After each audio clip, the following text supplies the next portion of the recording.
A'udhu billahi minash shaitanir rajeem. Bismillahir Rahmanir Rahim. Today we are starting the next session, restructuring or turnaround management with change management, and we have selected the industry, academia, education sector, and this is higher education sector. We are going to discuss how this one slide will change the whole scenario of any university, any institute, any area which is related to education sector, and we will particularly discuss the uh, major challenges and with respect to the yesterday's framework of 8 points.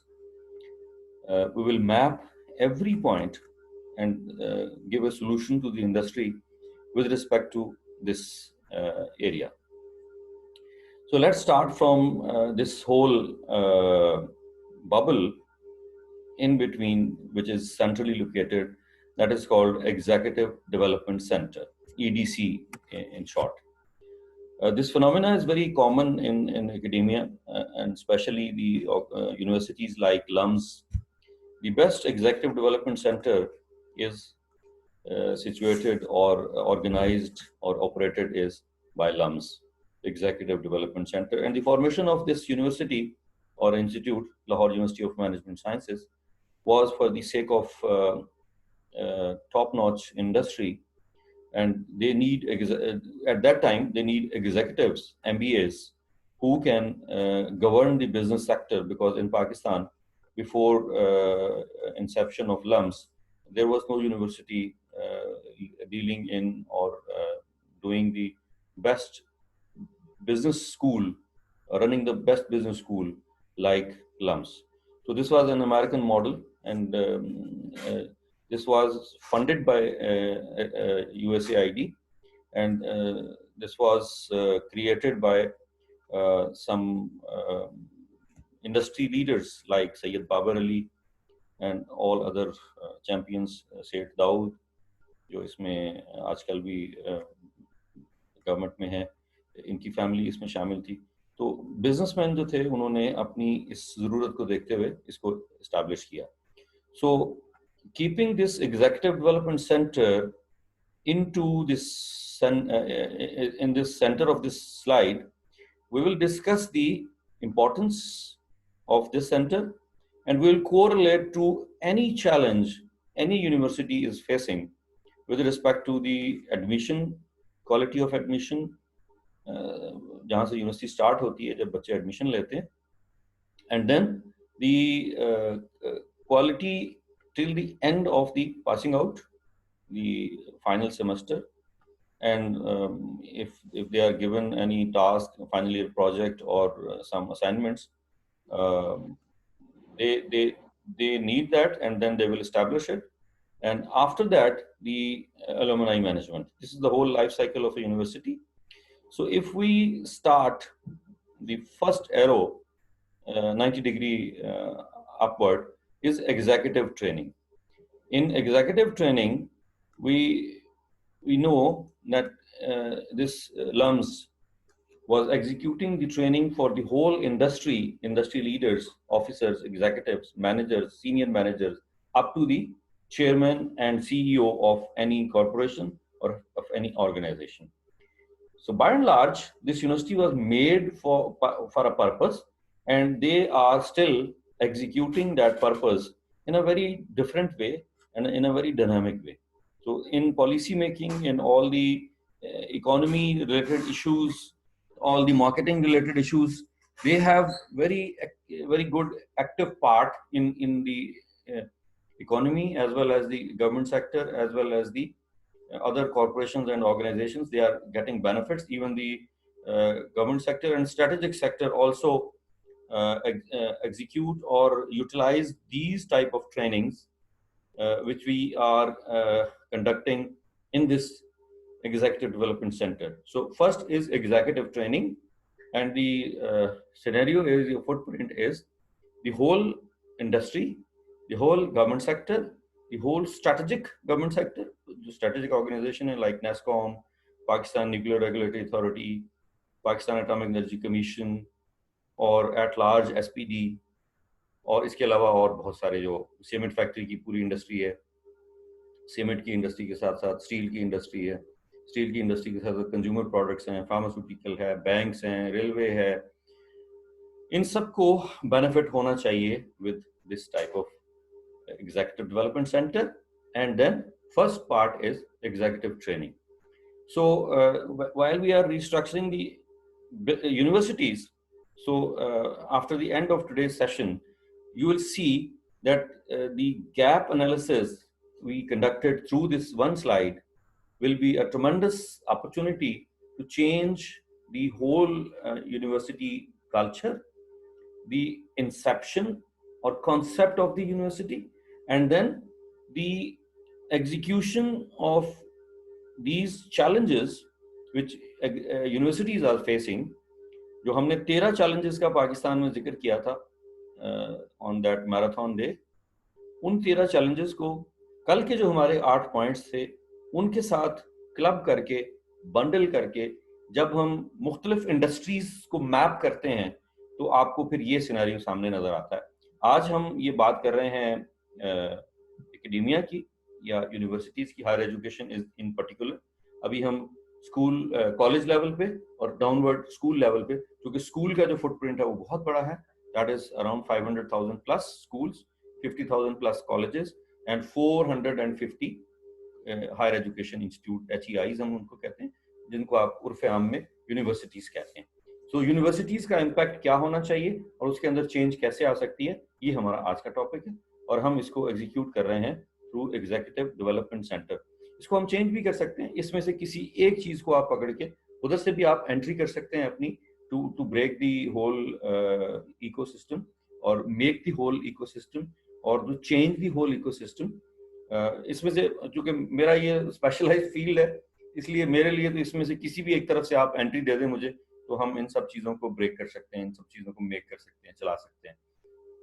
लेकिन usually ये जो vision है, ये जो vice chancellor level पे, rector level पे, dean level पे और HOD लेवल पे जब हम इन चीज़ों को डिस्कस करते हैं तो फिर आप चेंज ला सकते हैं, फिर आप इसको डेवलप कर सकते हैं. Then the first part, the first outcome of this executive development center is, or might be, will be executive training. So after this executive training, we'll move to our right hand side. The bubble is industry linkage. The benefit of industry linkage is so important that we had a conference, All Pakistan conference for academia and industry, where we had in HEC in 2015, 2015 में हमने ये की थी.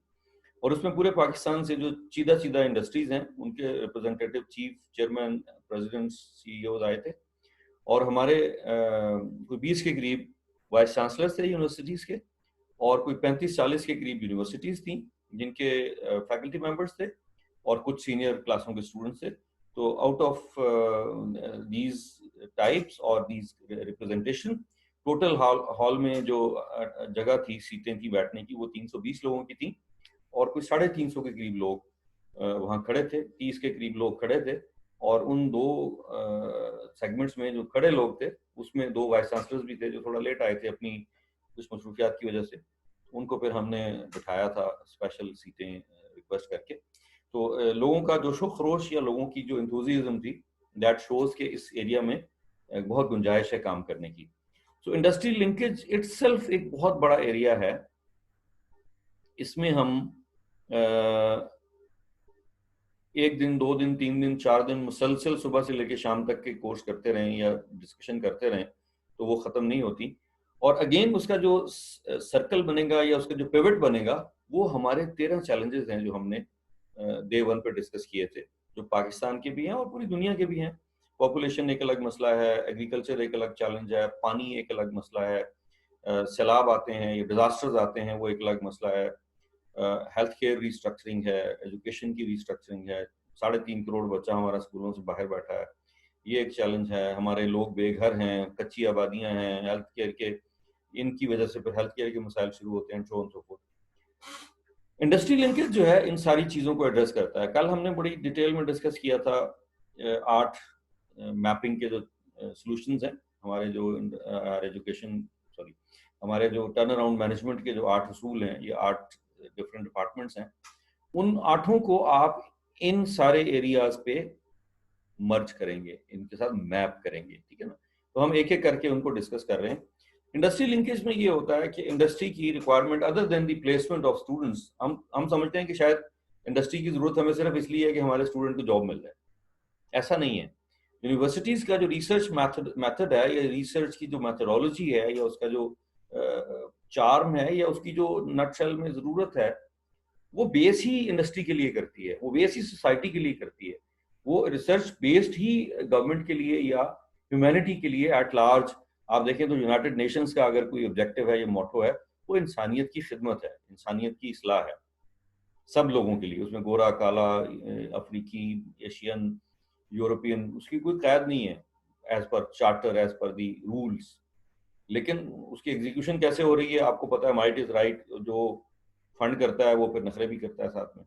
तो इन सब चीज़ों को understand करने के लिए, तो इंडस्ट्री का जो रोल है वो आमतौर पे हम समझते हैं कि सिर्फ बच्चों को जॉब देनी है, ऐसा नहीं है। इंडस्ट्री, सोसाइटी, गवर्नमेंट, ये मिलके एक एक ट्रायंगल बनाते हैं, और वो ट्रायंगल जो है वो फिर आपकी पूरी सोसाइटी को सपोर्ट करती है, पूरी हायरार्की को सपोर्ट करती है। ये मिशन अनफॉर्चुनेटली ना तो यूनिवर्सिटीज के पास है कि हमारी एजुकेशन का इम्पैक्ट क्या हो रहा है सोसाइटी पे, गवर्नमेंट पे, इंडस्ट्री पे, ठीक है ना। तो ये अगर हम अंडरस्टैंड कर लेंगे तो हमें फिर अपनी रिसर्च का भी फायदा होगा, पता चलेगा, और हमारी एजुकेशन जो है उसका भी हमें पता चलेगा कि हम किन एरियाज में हमें रिसर्च करनी चाहिए, किन एरिया में हमें इसे डिफाइन करना चाहिए, ठीक है जी। देन इज करियर एडवाइजरी, ये अगला इसका जो पोर्शन है, राइट साइड से हम नीचे की तरफ आ रहे हैं। तो करियर एडवाइजरी जो है उसके लिए भी एग्जीक्यूटिव डेवलपमेंट सेंटर, जिसमें पूरे पाकिस्तान से रेलवे के लोग आएंगे, नेस्ले के लोग आएंगे, पैकेजेस के लोग आएंगे, pharmaceutical sector, banking sector, NGO, स्मीडा, यू नेम इट, हर जगह से लोग ट्रेनिंग के लिए आएंगे आपके पास। और यहाँ भी हमने इस्लामाबाद में भी इस्टेब्लिश किया है, हमने फास्ट में एग्जीक्यूटिव डेवलपमेंट सेंटर इस्टेब्लिश किया, उसको भी हम चलाते हैं, उसमें भी काफ़ी एक्टिविटीज़ होती हैं। नस्ट में हमने काफ़ी काम किए हैं, काफ़ी एक्सरसाइज ट्रेनिंग करवाई हैं। कराची में उस्मान इंस्टीट्यूट ऑफ टेक्नोलॉजी में हमने काफ़ी काम किया है। इस तरह एनईडी और कराची यूनिवर्सिटी जो है उनको भी ये काम बहुत अग्रेसिवली करने चाहिए, क्योंकि दोनों का फुटप्रिंट बहुत बड़ा है। एनईडी का टेक्नोलॉजी में है, इंजीनियरिंग में है, और कराची यूनिवर्सिटी एट लार्ज बाकी जो सोशल सेक्टर है उसके कोई 100+ डिसिप्लिन को देखती है। तो कराची पूरे को अगर मसाइलस्तान हम कहते हैं, तो उसका पूरे का पूरा हल भी कराची यूनिवर्सिटी के पास है और होना चाहिए, और उसके जो मैथडोलॉजी है वो ये बनेगी आपकी, जो अभी हम डिस्कस कर रहे हैं। इसको आप किसी भी शहर के, किसी भी मुल्क के, किसी भी सोसाइटी के जो चैलेंजेस हैं उसके अंदर मैप कर सकते हैं, और फिर आपको नजर आएगा कि ये सब चीजें जो हैं ये कैसे होती है।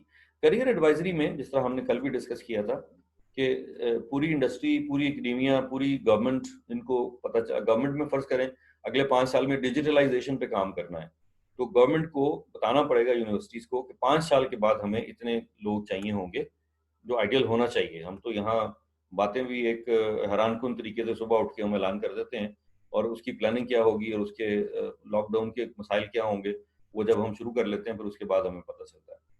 सो करियर एडवाइजरी आपको मिलती है इससे, जिसको कि आप बहुत अच्छे तरीके से मैनेज करते हैं। एक सेकंड जरा होल्ड कीजिएगा जी। अस्सलाम वालेकुम।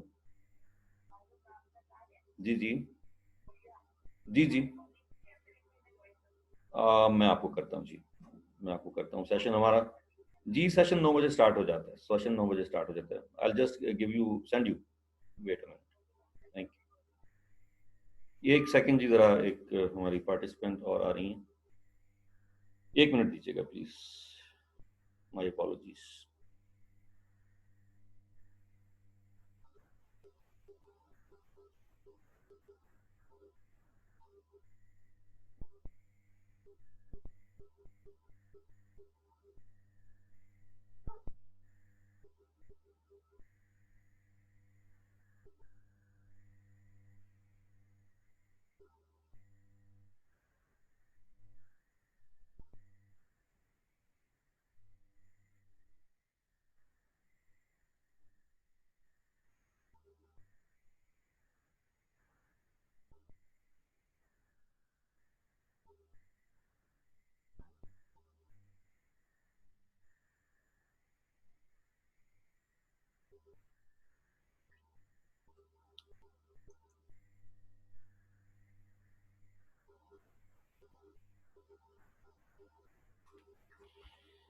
जी सॉरी, मैंने वो मैसेज कर दिया। बहरिया यूनिवर्सिटी इस्लामाबाद से भी हमें उनकी एक सीनियर फैकल्टी मेंबर हैं, वो भी ज्वाइन कर रही हैं। डॉक्टर जूबिया भी आ गई हैं। हमारे आज का सेशन जो है ना, ये हमारे एकेडेमिया के लिए ख़ास तौर पे बड़ा इंपॉर्टेंट है, और हमारी 2 डॉक्टर साहिबान HODs अभी मिसिंग हैं, आज अभी तक एब्सेंट है, और ये बहुत बड़ा उनके लिए लॉस होगा ये वाला सेशन। ओके जी, so career advisory is one area. Then इसके अंदर there are so many options जिसको कि हम मैनेज कर सकते हैं, starting from the industry, academia, government. इनकी जो रिक्वायरमेंट्स हैं अगले 5 साल की, अगले 10 साल की, उसको मैप कर सकते हैं करियर एडवाइजरी में, और आप गाइड कर सकते हैं कि अगले, जैसे मैं इस्लामाबाद में फास्ट की हम बात करें तो फास्ट इस्लामाबाद अपने लोगों को अलाउ करता है, अपने इंडस्ट्री लीडर्स को अलाउ करता है। For example Teradata, IBM, Telenor, NADRA, NADRA technologies limited, ये 4-5 ऐसी ऑर्गेनाइजेशन है जो फास्ट इस्लामाबाद के पूरे करिकुलम डिजाइन से लेके और उनकी जो पूरी सिलेबस और कोर्स बनता है और 4 साल की जो एग्जीक्यूशन है, उसमें इन ऑर्गेनाइजेशन का बड़ा कंट्रीब्यूशन है। और वो लोग इनके साथ बैठते हैं, उनके जो इंटरनेशनल वो आते हैं, यू कैन से,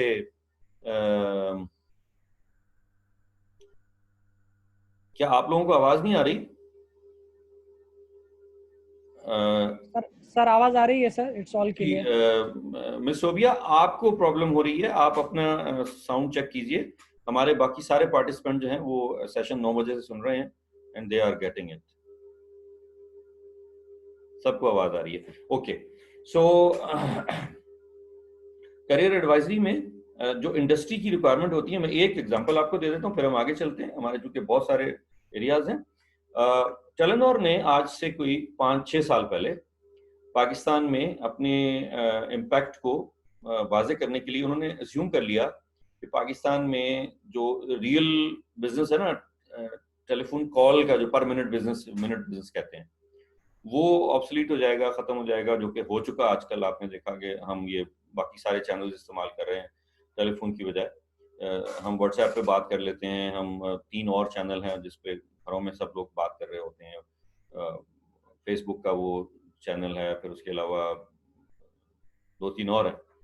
सो जी बताइए। जी मिस सोबिया, आप कुछ कहना चाह रही हैं?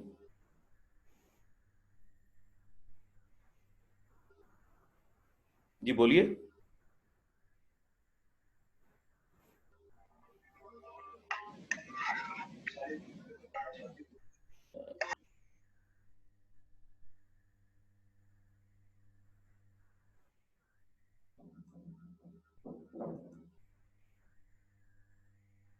जी miss Sobia, you want to say something, या आप टेस्ट कर रही हैं?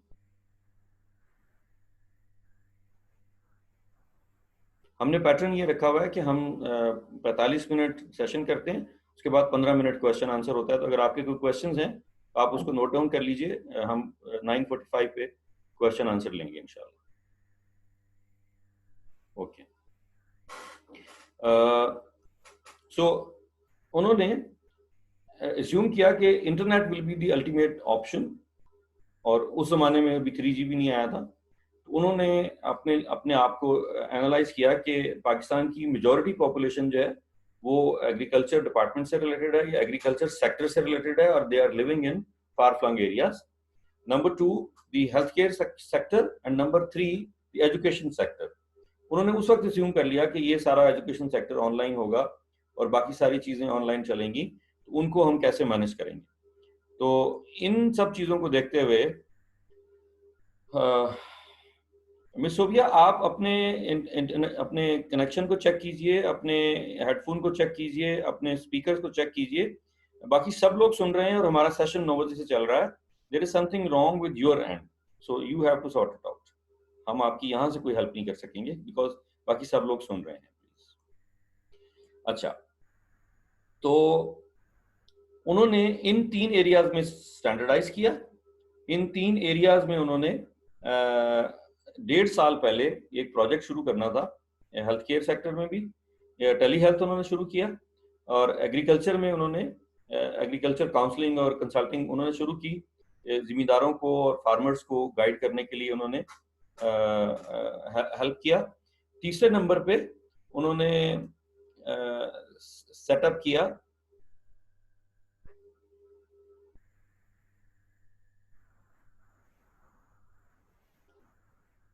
ओके मिस जुबिया, ये आपको audio zoom required to do so. आपने जब दोबारा से कनेक्ट कर लें, एक दफा डिस्कनेक्ट कर लें, दोबारा से कनेक्ट करें और ऑडियो के थ्रू कनेक्ट करें, तो आपको आवाज भी आनी शुरू हो जाएगी। आपने कोई गलत ऑप्शन सेलेक्ट की हुई है। ओके तो उन्होंने फास्ट में आके फैकल्टी मेंबर्स के थ्रू जो 2B 150 स्टूडेंट्स थे जिन्होंने 1.5 साल के बाद पास आउट होना था, उनके 3 सेक्शन 50-50 के उन्होंने टेक ओवर किए, और उन्होंने आके उनको अपने तीनों मिशन जो थे, agriculture, health care, education, online education, इसके ऊपर उन्होंने उनको लेक्चर्स देने शुरू कर दिए 1.5 साल पहले। जब वो पास आउट हुए उसके बाद उन्होंने उनको अपने पास जॉब दे दी, और उनके समर भी जो 2 समर आए इस दौरान में, उन समर्स को भी उन्होंने अपनी यूनिवर्सिटी के अंदर, अपनी कंपनी के अंदर उन्होंने इंटर्नशिप दी, और that was a huge success at both ends. So career advisory जो है वो आप इस एंगल से भी अचीव कर सकते हैं। Then is the job placement, and this whole exercise is leading towards job placement. Again हम यहाँ से स्टार्ट करते हैं। The executive development centre of any organization which is related to this area, and they can connect with all these efforts. They can refine the industry linkage for career advisory, for job placement, and then the next bubble is internships. So ये internship, job, career, industry linkage, ये सारे एक दूसरे को support कर रहे हैं through this one area, that is executive development center.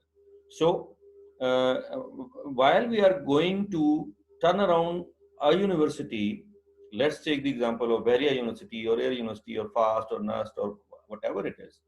So we have to have this, even this is a one room office, जिसको हम usually conference room type की कोई facility कह सकते हैं, जिसमें 25-30 लोगों को आप बैठा के hot topics के ऊपर आप ग्रूमिंग कर रहे होते हैं। ये यूनिवर्सिटी की जिम्मेदारी है, यूनिवर्सिटी की रिस्पॉन्सिबिलिटी है। उसमें चैंपियंस जो हैं या ट्रेनर्स जो हैं वो इंडस्ट्री से भी आ सकते हैं, एकेडेमिया के मुख्तलिफ और डिपार्टमेंट से और जो इंस्टीट्यूशंस हैं उनसे आ सकते हैं। फॉर एग्जांपल बहरिया में हम नस्ट से कुछ लोगों को बुला सकते हैं, बहरिया में हम टेलेनॉर से कुछ लोगों को बुला सकते हैं, नस्ट में आप लम से लोगों को बुला सकते हैं, नस्ट में आप किसी शिफा इंटरनेशनल हॉस्पिटल से लोगों को बुला सकते हैं। सो इंडस्ट्री और एकेडेमिया दोनों को आपस में इस कॉन्टेक्स्ट में मिलकर काम करना है। इंटर्नशिप्स के बाद फिर इंटरनेशनल कोलैबोरेशंस हैं, ये भी मल्टीपल टाइप की हैं।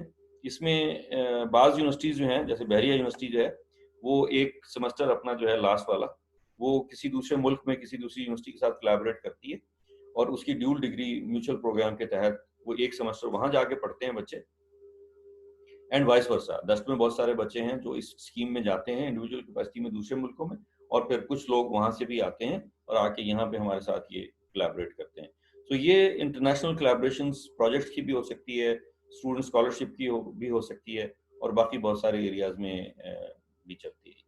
सो ये आपके इस एग्जीक्यूटिव डेवलपमेंट सेंटर से हम अचीव करते हैं, और ये इसके एक तरह से कह लें कि बाय प्रोडक्ट्स हैं या आफ्टर इफेक्ट्स हैं या इसके फ्रूट्स हैं।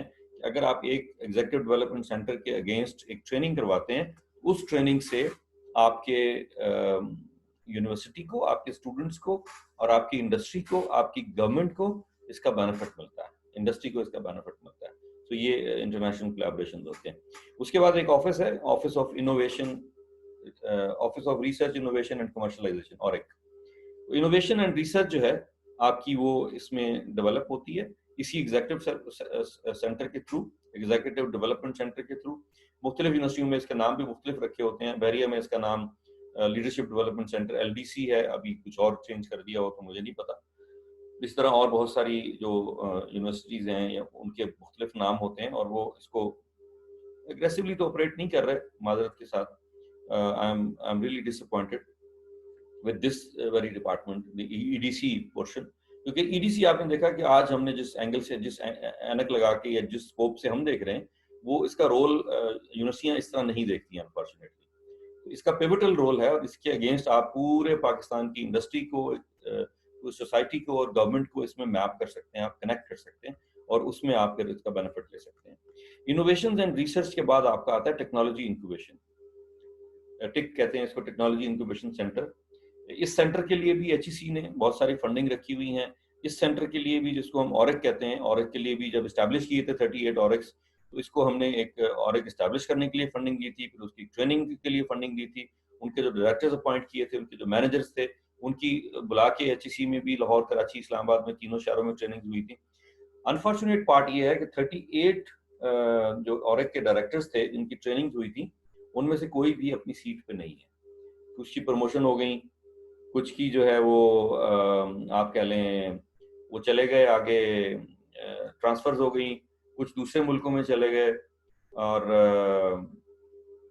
कुछ हो नहीं रहा। डॉक्टर भगवान दास साहब भी कह रहे हैं कि इसकी कोई आउटपुट नहीं आ रही। अली रजा जुनेजो फिर दोबारा से एंट्री मांगते हैं। ओके, सो इन सब ऑर्गेनाइजेशंस को, डिपार्टमेंट्स बनाने के लिए यूनिवर्सिटीज को एचईसी ने फंडिंग दी हुई है, बजट दिए हुए हैं। टेक्नोलॉजी इंक्यूबेशन सेंटर के लिए अलग दिया हुआ है, और के लिए अलग दिया हुआ है। ये कमर्शलाइजेशन का पार्ट हमारा आगे भी आ रहा है। प्लेसमेंट सेंटर जो है उसको भी एक अलग से स्टूडेंट सर्विसेज सेंटर भी बना के दिए हैं 12 के करीब मुख्तलिफ यूनिवर्सिटीज में। तो मैंने इन सब एरियाज में यूनिवर्सिटी के एंड से भी काम किया है, एचईसी के एंड से भी काम किया है, इंडस्ट्री एकेडमिया लिंकेज की कॉन्फ्रेंसेस भी कराई हैं, ट्रेनिंग वर्कशॉप भी कराई हैं, सेमिनार्स भी कराए हैं, हैंड ऑन हैंड हेल्प भी किया है मुख्तलिफ यूनिवर्सिटीज को। इवन स्टूडेंट लेवल पर जाके एक एक स्टूडेंट की ग्रूमिंग और प्रोफेशनलिज्म के ऊपर उनकी ट्रेनिंग्स कराई हैं, जो कि हम आगे जाके डिस्कस करेंगे कि वो क्या क्या होती हैं। टेक्नोलॉजी इंक्यूबेशन के बाद कमर्शलाइजेशन है, जिसको हम इनोवेशन और एक office of research, innovation and commercialisation भी कहते हैं। हमारे इसमें कमर्शलाइजेशन का पार्ट अलग है। हम ये कहते हैं कि आप कोई भी प्रोडक्ट जो बच्चे फाइनल ईयर के लिए सोचते हैं प्रोजेक्ट अपना, वो इतनी इस काबिल होनी चाहिए कि वो कमर्शलाइज हो सके। तो मैं उसके लिए पहला सवाल जो करता हूँ हमेशा, वो ये करता हूँ किसी भी बच्चे जो अपना आइडिया लेके आते हैं कि who is your first customer. वो कहते हैं सर अभी तो हम सोच रहे हैं।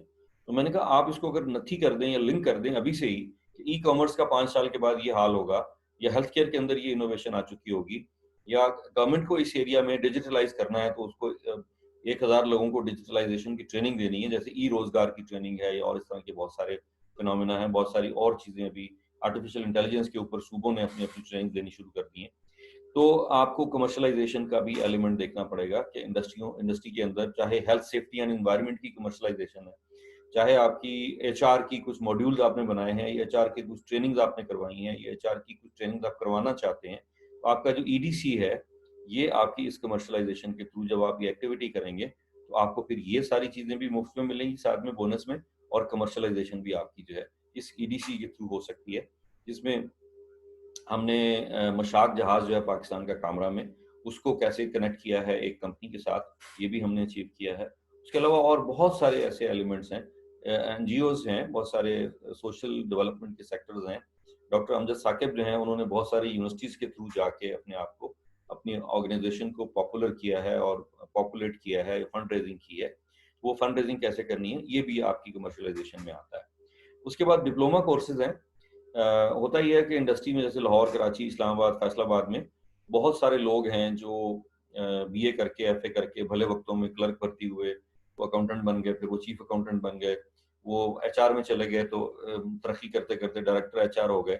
लेकिन उनके पास जो कोर डोमेन नॉलेज है बाय द बुक, वो नहीं है।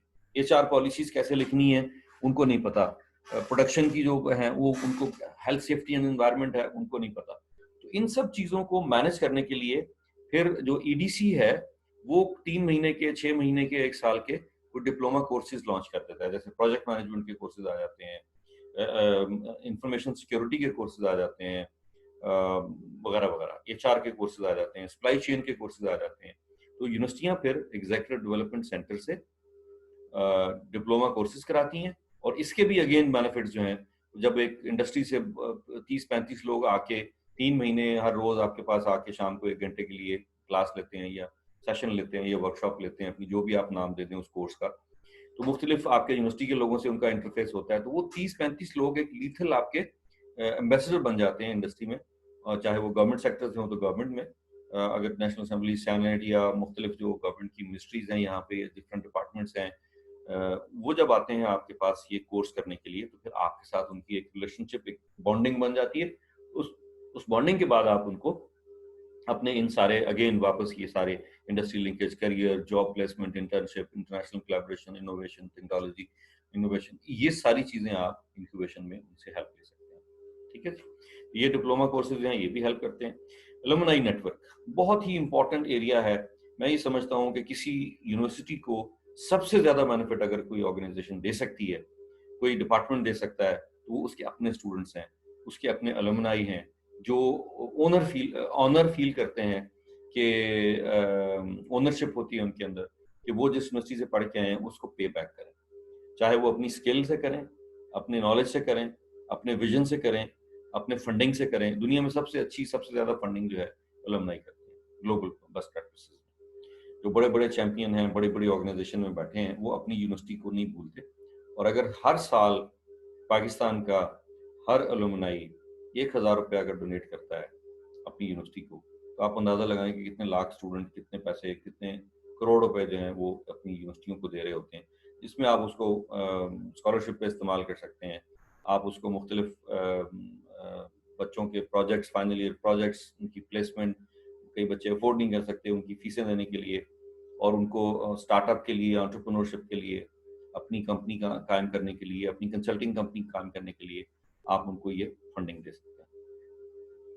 अच्छा, एलुमनाई नेटवर्क बहुत वास्ट एरिया है, मैं पूरा एक दिन इसके ऊपर वर्कशॉप कराता हूँ कि एलुमनाई नेटवर्क के आपको क्या फायदे हैं और आप इसको मैनेज कैसे कर सकते हैं, और आप इसके जो बेनिफिट्स हैं या इसके जो ऑफशूट्स हैं, फ्रूट है इसका, वो आप कैसे हासिल कर सकते हैं। So it's a huge topic alumni network. और ऑर्गेनाइजेशन, यूनिवर्सिटीज, मैं national business education accreditation council की तरफ से भी जाता हूँ, एनसीईसी की तरफ से भी जाता हूँ, अपनी पर्सनल कैपेसिटी में भी 120 यूनिवर्सिटियों में गया हूँ। मैंने वहाँ पे एलुमनाई नेटवर्क की जो हालत देखी है, 2 या 3 यूनिवर्सिटियों को छोड़ के बाकी सारी पैथेटिक है, उनका कोई स्ट्रक्चर ही नहीं है, कोई लीगल स्ट्रक्चर नहीं है, रजिस्टर नहीं बना हुआ, इवन कॉन्टैक्ट्स नहीं है, एलुमनाई के पते नहीं है, टेलीफोन नंबर नहीं है, ईमेल नहीं है, उनसे रब्ता हो सके, और उनको देना क्या है, उनसे लेना क्या है, कुछ पता नहीं है। सो ये एरिया बहुत स्ट्रांग है, हो सकता है अगर आप अपने आप को एस्टेब्लिश करें। उसके बाद CSR है, कॉर्पोरेट सोशल रिस्पॉन्सिबिलिटी। आप जब एग्जीक्यूटिव डेवलपमेंट सेंटर बनाते हैं और इसमें हर महीने 15 दिन के बाद, 2 दिन के बाद, 4 दिन के बाद, 1 दिन के बाद 30-35-40, 30-35-40, depending on the duration of the course, 1 दिन का कोर्स है, 2 दिन का कोर्स है, हाफ डे का कोर्स है, तो आपके पास एक लिस्ट बनती चली जाती है उस इंडस्ट्री के लोगों की जो इसमें आते हैं, आपके पास EDC के अलुमनाई बन जाते हैं, तो वो आपकी एक हॉट लिस्ट में आते हैं।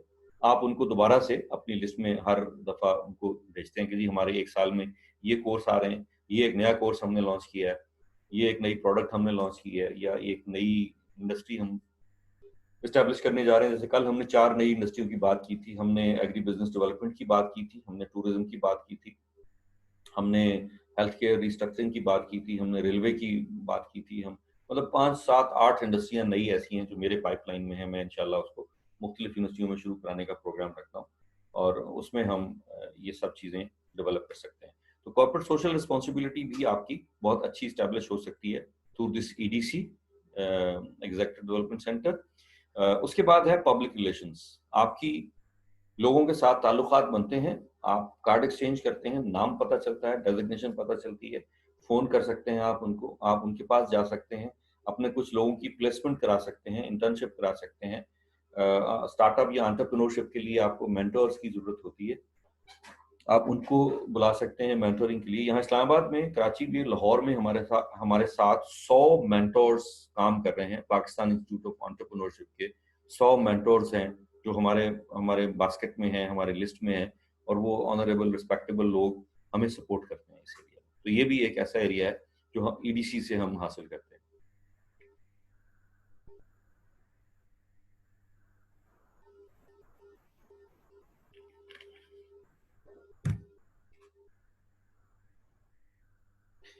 पब्लिक रिलेशंस के बाद आपका ब्रांडिंग और इमेज बिल्डिंग आता है। This is very important in my opinion. कोई यूनिवर्सिटी अपने शहर में गवर्नमेंट के सामने, एनजीओज के सामने, बैंकिंग सेक्टर के सामने,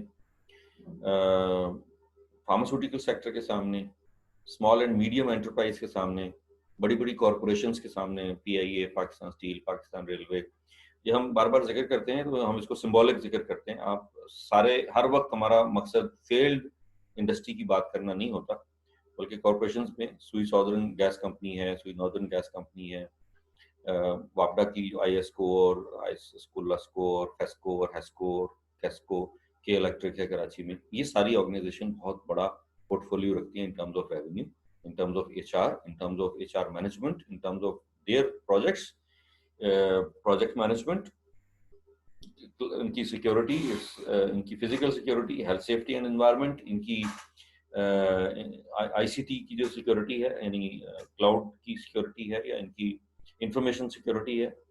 तो सीएसए, क्लाउड सिक्योरिटी अलायंस, उसके ऊपर और जितनी एरियाज में आप काम कर सकते हैं, देख सकते हैं। आपका कंप्यूटर साइंस डिपार्टमेंट अलग से कुछ इंडस्ट्रियों के साथ कनेक्टेड होगा, आपका बिजनेस स्कूल कुछ और इंडस्ट्रियों के साथ कनेक्टेड होगा, आपके इंजीनियरिंग के बच्चे किसी और इंडस्ट्री के साथ कनेक्टेड होंगे। बट एक ऑफिस होता है, इंडस्ट्री लाइजन ऑफिस, या हम प्लेसमेंट ऑफिस भी उसको कहते हैं, वो आपकी इन सारी चीजों की ब्रांडिंग और इमेज बिल्डिंग के ऊपर काम करता है। और पूरी यूनिवर्सिटी, वाइस चांसलर से लेके और आपके यूनिवर्सिटी के जो गार्ड बाहर खड़े होते हैं, यहाँ तक जितना 360 डिग्री में पूरा आपका चंक है ह्यूमन रिसोर्स का, ये इन सारी चीजों को, जो आइडियल यूनिवर्सिटी होती है उसमें ये सारे स्टेक होल्डर्स जो हैं, इन सारे टॉपिक्स को कल जो हमने 8 पॉइंट्स डिस्कस किए थे उनके साथ बैठ के मैप करके, और जो पाकिस्तान के 13 चैलेंजेस हैं, 13 चैलेंजेस ऑफ पाकिस्तान, इसमें एग्रीकल्चर है, एजुकेशन है, हेल्थ केयर है, मास ट्रांजिट सिस्टम है, वाटर है, ड्रेनेज है, सीवरेज है, आपका जो कूड़ा करकट है पूरे का पूरा, इसकी मैनेजमेंट है, फूड सेफ्टी है, फूड सिक्योरिटी है, और जितने हमने 13 एरियाज डिस्कस किए थे, वो 13 के 13 एरियाज हम अचीव कर सकते हैं इस शक्ल में। कल का जो हमारा हमारा फ्रेमवर्क था, डिजिटल फ्रेमवर्क 8 एरियाज का, इसके ऊपर मैप करके, तो अब आपने इन तीनों चीजों को आपस में कनेक्ट करना है। पाकिस्तान के जो प्रॉब्लम्स थे, कल का जो फ्रेमवर्क था, और आज की जो ये अपॉर्चुनिटीज। आज हमने सिर्फ एक इंडस्ट्री ली है, दैट इज एजुकेशन इंडस्ट्री। मैं ये इसलिए आपको लेके जा रहा हूँ एक एक इंडस्ट्री में बारी बारी, कि हर इंडस्ट्री के कुछ ना कुछ चैलेंजेस, फर्क हैं। कल हम हेल्थ केयर इंडस्ट्री की रिस्ट्रक्चरिंग पे जाएंगे, उसके अंदर भी इत्तेफाक से 11-12-13 11-12-13 के फिगर हमारे हर चीज में आ रहे हैं। इत्तेफाक ऐसा है कि हम जब भी किसी उसकी बात करें तो हेल्थ केयर रिस्ट्रक्चरिंग में भी अप्रोक्सीमेटली को 13 के करीब एरियाज हैं जिनको कि हमने एड्रेस करना है कल इंशाल्लाह। और यही हमारा पैटर्न होगा, 45 मिनट हम डिस्कशन करेंगे, उसके बाद क्वेश्चन आंसर सेशन होगा। तो कल भी इसी तरह ही मेरा ख्याल है कि एक ही स्लाइड आएगी, अदरवाइज ये मेरी 2-2 दिन की ट्रेनिंग होती है। एक एक टॉपिक जो आपसे मैं डिस्कस कर रहा हूँ, ये जब हम एट लेंथ हम डिस्कस करते हैं किसी यूनिवर्सिटी में या किसी एग्जीक्यूटिव डेवलपमेंट सेंटर में जहाँ इंडस्ट्री के लोग भी आते हैं, तो एक एक टॉपिक जो है, जैसे CSR एक टॉपिक है और 2 दिन की ट्रेनिंग होती है इसके ऊपर। फंड रेजिंग जो है उसकी 2 दिन की ट्रेनिंग है, पूरे 8-8 घंटे की, और उस 8 घंटे में लंच टाइम और नमाज का वक्फा शामिल नहीं है। उसके अलावा 8 घंटे, 2 दिन 16 घंटे की, 16 घंटे की ट्रेनिंग आपकी जो है वो 2 दिन की, वो सिर्फ फंड रेजिंग पे। वो हम आपके एग्जीक्यूटिव डेवलपमेंट सेंटर में, आप जिस शहर में भी हैं, हम हमारे साथ राब्ता कीजिए, हम आपको इन सारे एरियाज के अंदर एक्सपर्ट बनाते हैं, हम आपको कनेक्ट करते हैं, और हम आपको अपने जो 100 मेंटोर्स हैं उनके थ्रू पेनिट्रेशन देते हैं। आप अपने जो चैलेंजेस हैं यूनिवर्सिटी के, हर यूनिवर्सिटी के फर्क होंगे, या आप एज ए कंसल्टेंट इंडस्ट्री से हैं, इंडस्ट्री से आप उनके साथ राब्ता करना चाह रहे हैं, तो आप इन सब चीज़ों को इस एंगल से देखेंगे, ठीक है ना। मैं घंटों बोल सकता हूँ, बल्कि मैं 5-5 दिन इस एक स्लाइड के ऊपर, मेरी 5 दिन की वर्कशॉप होती है, सुबह 9 बजे से शाम 5 बजे तक। और उसमें कहीं भी किसी बंदे को ना मैं सोने देता हूँ, ना मैं बोर होने देता हूँ। लैविश किस्म का लंच होता है जिसमें बड़ी मुरगन गुज़ाएं होती हैं, हैवी ड्यूटी वो होते हैं, आप समझ लें फ्रूट्स होते हैं या स्वीट डिशेस होती हैं। मैं कहता हूँ जितना आपने खाना है आप खा लें, अगर आप सो गए तो पैसे वापस। तो अल्हम्दुलिल्लाह उसका रीजन ये है कि इन एक एक डिपार्टमेंट के अंदर अपने हाथों से, अपने दिमाग से और 35 साल में ये काम किया हुआ है। उस काम को बिल्कुल ग्राउंड रियलिटी के मुताबिक एनालाइज करते हैं। और आपने देखा होगा कि मैं यूजुअली कोई बाहर के मुल्कों की, बाहर की इंडस्ट्री की एग्जांपल नहीं देता, अनलेस अदरवाइज कि कोई ऐसा हो जाए कि उसका अल्टरनेट हमारे पास नहीं है, या कोई ऐसी अच्छी चीज कहीं से इन्फ्लुएंशियल नजर आती है। जैसे कल मैंने न्यूजीलैंड की प्राइम मिनिस्टर का जिक्र किया था, एंजेला मार्केल का जर्मनी से जिक्र किया था। तो ये दो तीन खवातीन हैं जो इस वक्त प्रीमियर हैं, अपनी मुल्क को हेड कर रही हैं, and they are doing excellent model of governance। ठीक है ना, तो उनका जिक्र करना जरूरी है, या उनको हम इंस्पिरेशन के लिए इस्तेमाल करते हैं। अदरवाइज मेरी बात अगर पाकिस्तान के हेल्थ केयर सेक्टर की हो रही है तो हम हेल्थ केयर सेक्टर पाकिस्तान के सामने रखेंगे, उसकी बेहतरी के लिए काम करेंगे, तो कम से कम लोगों को ये समझ आ जाएगी यार कोई एक चीज तो हम कर सकते हैं। इस तरह यूनिवर्सिटियों के अंदर ये सारे जो चैलेंजेस हैं, ये अगर हम हल कर लें तो आपकी यूनिवर्सिटी जो है एक अच्छी यूनिवर्सिटी के अंदर शुमार हो सकती है। ये एक स्पेसिफिक एरिया था जिसको हमने डिस्कस किया टर्न अराउंड मैनेजमेंट के हवाले से। अदरवाइज हम सिर्फ यूनिवर्सिटी के इनरोलमेंट को, जिसको हम नया जो स्टूडेंट आता है एडमिशन्स कहते हैं, उससे लेके या इसमें से किसी एक टॉपिक पे लेके आप 2 दिन की डिस्कशन करेंगे तो वो भी हो जाएगी, वो इशू नहीं है। आपका जो ये जॉब प्लेसमेंट है इसके ऊपर 2-2 दिन की वर्कशॉप होती है, करियर एडवाइजरी पे 2 दिन की वर्कशॉप होती है। और आपको हैरत होगी सुन के कि इनमें से सारे डिपार्टमेंट जो हैं उनका कहीं ना कहीं पे किसी इंटरनेशनल सोसाइटी से कोई ताल्लुक है। फॉर एग्जाम्पल करियर एडवाइजरी में CDA कहते हैं, career development career development association, CDA America में स्टैब्लिश्ड है। पाकिस्तान में हमने उसका एक चैप्टर बनाया है जो नस में पहला चैप्टर बना है। उसमें नस के कुछ लोग हैं, कुछ हमारे इस्लामिया यूनिवर्सिटी भावलपुर के एक साहब हैं, वो जितने हम ख्याल लोग उस वक्त मौजूद थे हमारे नेटवर्क में, उनको हमने इसमें लिया था। तो आप में से कोई भी अगर हमारे उस नेटवर्क को ज्वाइन करना चाहता है, या हमारी जो 8 सोसाइटीज, आपने अगर मेरे ईमेल आईडी के नीचे जो सिग्नेचर्स हैं उसको अगर आप पढ़ लें, उसमें से किसी एक में आप इंटरेस्टेड हैं, किसी की 2,000 रुपये फीस है, किसी की 5,000 रुपये साल की फीस है, उस साल की फीस में आप मेंबरशिप बन जाते हैं, मेंबर बन जाते हैं। और उसके बाद आप उनके सेमिनार्स, कॉन्फ्रेंसेस, हर सोसाइटी की महीने में एक मीटिंग होती है जिसको हम सेमिनार कहते हैं, जिसमें किसी उस रेलेवेंट सोसाइटी की किसी एक टॉपिक के ऊपर, लेटेस्ट टेक्नोलॉजी के ऊपर हम डिस्कशन करते हैं। और एक एमिनेंट स्कॉलर जो हैं उसको हम इनवाइट करते हैं। एक सेमिनार पहले तो फिजिकल होते थे, लेकिन कोविड-19 के बाद हमने वो भी इसी में रखे हैं ऑनलाइन। और वो जैसे ह्यूमन रिसोर्सेज फोरम है तो उसका हमने 2 घंटे का एक बहुत लंबा सेशन किया था। और HEC के रजा चौहान साहब हैं, उनको हमने लिया था और उनसे हमने कोविड-19 के जो इम्पैक्ट्स हैं उसके ऊपर बात की थी। सॉरी। तो ये आज का हमारा सेशन है। एग्जीक्यूटिव डेवलपमेंट सेंटर को हमने सेंटर में रख के, और हमने ये सारी जो आपकी डिपार्टमेंट्स हैं इनको हमने एड्रेस किया। ये एक चीज अगर आप कर लेते हैं तो आप हायर एजुकेशन सेक्शन या हायर एजुकेशन का जो HEIs हैं, हायर एजुकेशन इंस्टीट्यूट्स, यूनिवर्सिटीज, उनको आप टर्न अराउंड कर सकते हैं। और फिर अगेन वही बात कि आपको फिर मेरे साथ इन सब एरियाज में सीखना पड़ेगा, काम करना पड़ेगा। आप में से खास तौर पे वो लोग जो हायर एजुकेशन में काम करना चाहते हैं, एक आज हमने पहली इंडस्ट्री खोली है इस कॉन्टेक्स्ट में, कल हम हेल्थ केयर सेक्टर को खोलेंगे, उसकी बात करेंगे। इसी तरह हम एक एक इंडस्ट्री के अंदर जाएंगे तो आप देखेंगे कि कुछ इंडस्ट्रियों में कुछ चीजें ज्यादा वाजे हो रही हैं, कुछ इंडस्ट्रियों में कुछ कॉन्सेप्ट आपके ज्यादा वाजे हो रहे हैं, कुछ सेगमेंट्स जो हैं उसके अंदर हम किसी और चीज को लिखेंगे। एविएशन को हम डिस्कस करेंगे, हम मास ट्रांजिट सिस्टम को डिस्कस करेंगे, हम पाकिस्तान में जो रोड एक्सीडेंट्स होते हैं उसको एक दिन रखेंगे, उसके अंदर क्या क्या मेजर्स आप कर सकते हैं। तो आपका जहन खुल जाएगा, आपके पास ऑप्शंस आ जाएंगी कि अच्छा किन किन एरियाज में हम टर्न अराउंड मैनेजमेंट के हवाले से, ग्लोबल बेस्ट प्रैक्टिसेस के हवाले से हम इसको ले सकते हैं। सो मेरा ख्याल है कि हम नेक्स्ट उसमें जाते हैं। जी क्वेश्चंस शुरू करते हैं। जी प्लीज, एनी वॉलंटियर।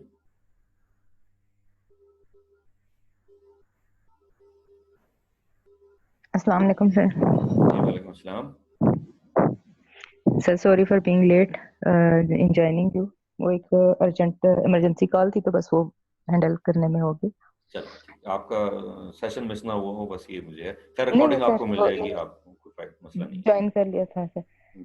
सर मेरा क्वेश्चन है कि सर हम लाइक आपने इंडस्ट्री लिंकेजेस की बात की या स्टूडेंट्स की प्लेसमेंट की बात की, लेकिन अक्सर ऐसा होता है कि हमारे यहाँ क्योंकि एक प्राइवेट यूनिवर्सिटी से हूँ, तो जब हम किसी ऑर्गेनाइजेशन के साथ, किसी इंडस्ट्री के साथ लिंकेज की बात करते हैं या अपने स्टूडेंट्स को इंटर्नशिप या इस तरह की, तो बीइंग फ्रॉम प्राइवेट यूनिवर्सिटी हमें उस तरह से एंटरटेन नहीं किया जाता। ठीक, सर इस प्रॉब्लम को हम कैसे टैकल कर सकते हैं? Okay, it's very simple. मैंने बहुत सारी प्राइवेट सेक्टर यूनिवर्सिटीज के साथ काम किया है। There is no difference in perception with the government और प्राइवेट सेक्टर। रादर मैं ये कहूँगा कि प्राइवेट सेक्टर यूनिवर्सिटीज के पास ज़्यादा कैपेसिटी होती है, ज़्यादा अथॉरिटी होती है, ज़्यादा आपके पास डिसीजन मेकिंग की पावर होती है। होता क्या है कि हम ये समझते हैं कि इंडस्ट्री हमें सपोर्ट करे। इंडस्ट्री ये समझती है कि HEI जो हैं, हायर एजुकेशन इंस्टीट्यूशन हैं, यूनिवर्सिटीज हैं, वो हमारे किसी चैलेंज का, हमारे किसी प्रॉब्लम का सोल्यूशन हमें देती है। फॉर एग्जाम्पल ये कोविड-19 है। Let me very Frank with you, आप सब लोग बताइए कि अभी तक 217 यूनिवर्सिटीज में से टोटल 450 कैंपसेस में से कौन सी यूनिवर्सिटी है जिसने आगे बढ़ के हमारी इकोनॉमी का कोई सोल्यूशन दिया है? 3 महीने हो गए हमें इस काम में रुलते हुए। हमारी जो हेल्थ केयर है उसके ऊपर किसी हेल्थ केयर यूनिवर्सिटी ने आगे बढ़ के कहा हो कि जी ये सोल्यूशन है, ये प्रिकॉशंस हैं, ये चीजें कर लें, ये खुराक ना खाएं, ये खाएं, इस तरह माहौल है, कराची में इसका ये सोल्यूशन है, शहरों में ये है, बड़े शहरों में ये है, गाँव में, देहात में। हम अगर या अगला चैलेंज मैं आपसे लेता हूँ, मैं ये चाहता हूँ एज ए प्राइम मिनिस्टर कि मुझे लॉकडाउन खत्म करना है और मैं एक रूटीन की लाइफ जिस तरह दूसरे मुल्कों में शुरू हो रही है, मैं वो शुरू कराना चाहता हूँ। लेकिन मैं ये चाहता हूँ कि मेरा एक भी बंदा जो है वो उसकी डेथ ना हो या वो कोरोना में अपने उसको ना जाए। तो मुझे क्या करना चाहिए? अनफॉर्चुनेटली किसी यूनिवर्सिटी ने आज तक इस एंगल से प्रैक्टिकल सोल्यूशन की बात ही नहीं की। ठीक है ना? तो अगर कोई भी प्राइवेट सेक्टर यूनिवर्सिटी है और वो किसी एक चैलेंज को ले लेती है, फॉर एग्जाम्पल रोड एक्सीडेंट्स है, आप कहते हैं कि जी हम पेशावर शहर में रोड एक्सीडेंट्स को कैसे मिनिमाइज कर सकते हैं शहर के अंदर। ठीक है ना? अब उसमें अंदर आपकी जो ये CSR है, ये आप देखें अगर गौर से, तो आप CSR के अगेंस्ट आप उनसे कहते हैं कि जी हमारी यूनिवर्सिटी आपके डिपार्टमेंट के साथ मिलके या आपकी जो भी फैक्ट्री है या कोई इवन वो भी प्राइवेट सेक्टर की फैक्ट्री है, उनके साथ मिलके हम एक कैंपेन चलाते हैं कि पूरे पेशावर में जितने स्पीड ब्रेकर्स हैं उनके ऊपर हम पेंट कर देंगे। ठीक है ना? जो गधा गाड़ियां हैं या रेडियां हैं या हाथ रेडी है, उसके पीछे हम रिफ्लेक्टर लगा देंगे ताकि रात को अंधेरे में जाते हुए कोई उसके अंदर बर्स्ट ना कर दे। ये होता है अक्सर। पूरे पाकिस्तान में गन्ने की जो ट्रॉलियां सर्दियों में मूव करती हैं, उनके पीछे कोई लाइट नहीं होती। तो कोई 450 यूनिवर्सिटियां हैं, 50,000 कॉलेज हैं हमारे, और वो उन्हीं जगहों से गुजरते हैं और अनफॉर्चुनेटली बहुत माजरत के साथ उनके एक्सीडेंट्स भी होते हैं, बहुत सारे स्टूडेंट्स भी मरते हैं, उसमें फैकल्टी मेंबर्स का भी एक्सीडेंट होता है। ठीक है ना? हम सब भुगतते हैं। तो हमने आज तक ना फुटप्रिंट के साथ उसको ग्राउंड रियलिटीज के साथ मैप नहीं किया। यानी ये चैलेंजेस हैं हमारे और ये हमारे अपॉर्चुनिटीज हैं, तो हमने इनको मैप करना है। अगर तो ये सारी उंगलियां अंगूठा अंगूठे के ऊपर और हमारी उंगलियां जो हैं वो उंगलियों के ऊपर मैप होंगी ना, तो चैलेंजेस को आपने अपॉर्चुनिटीज के ऊपर मैप कर दिया है।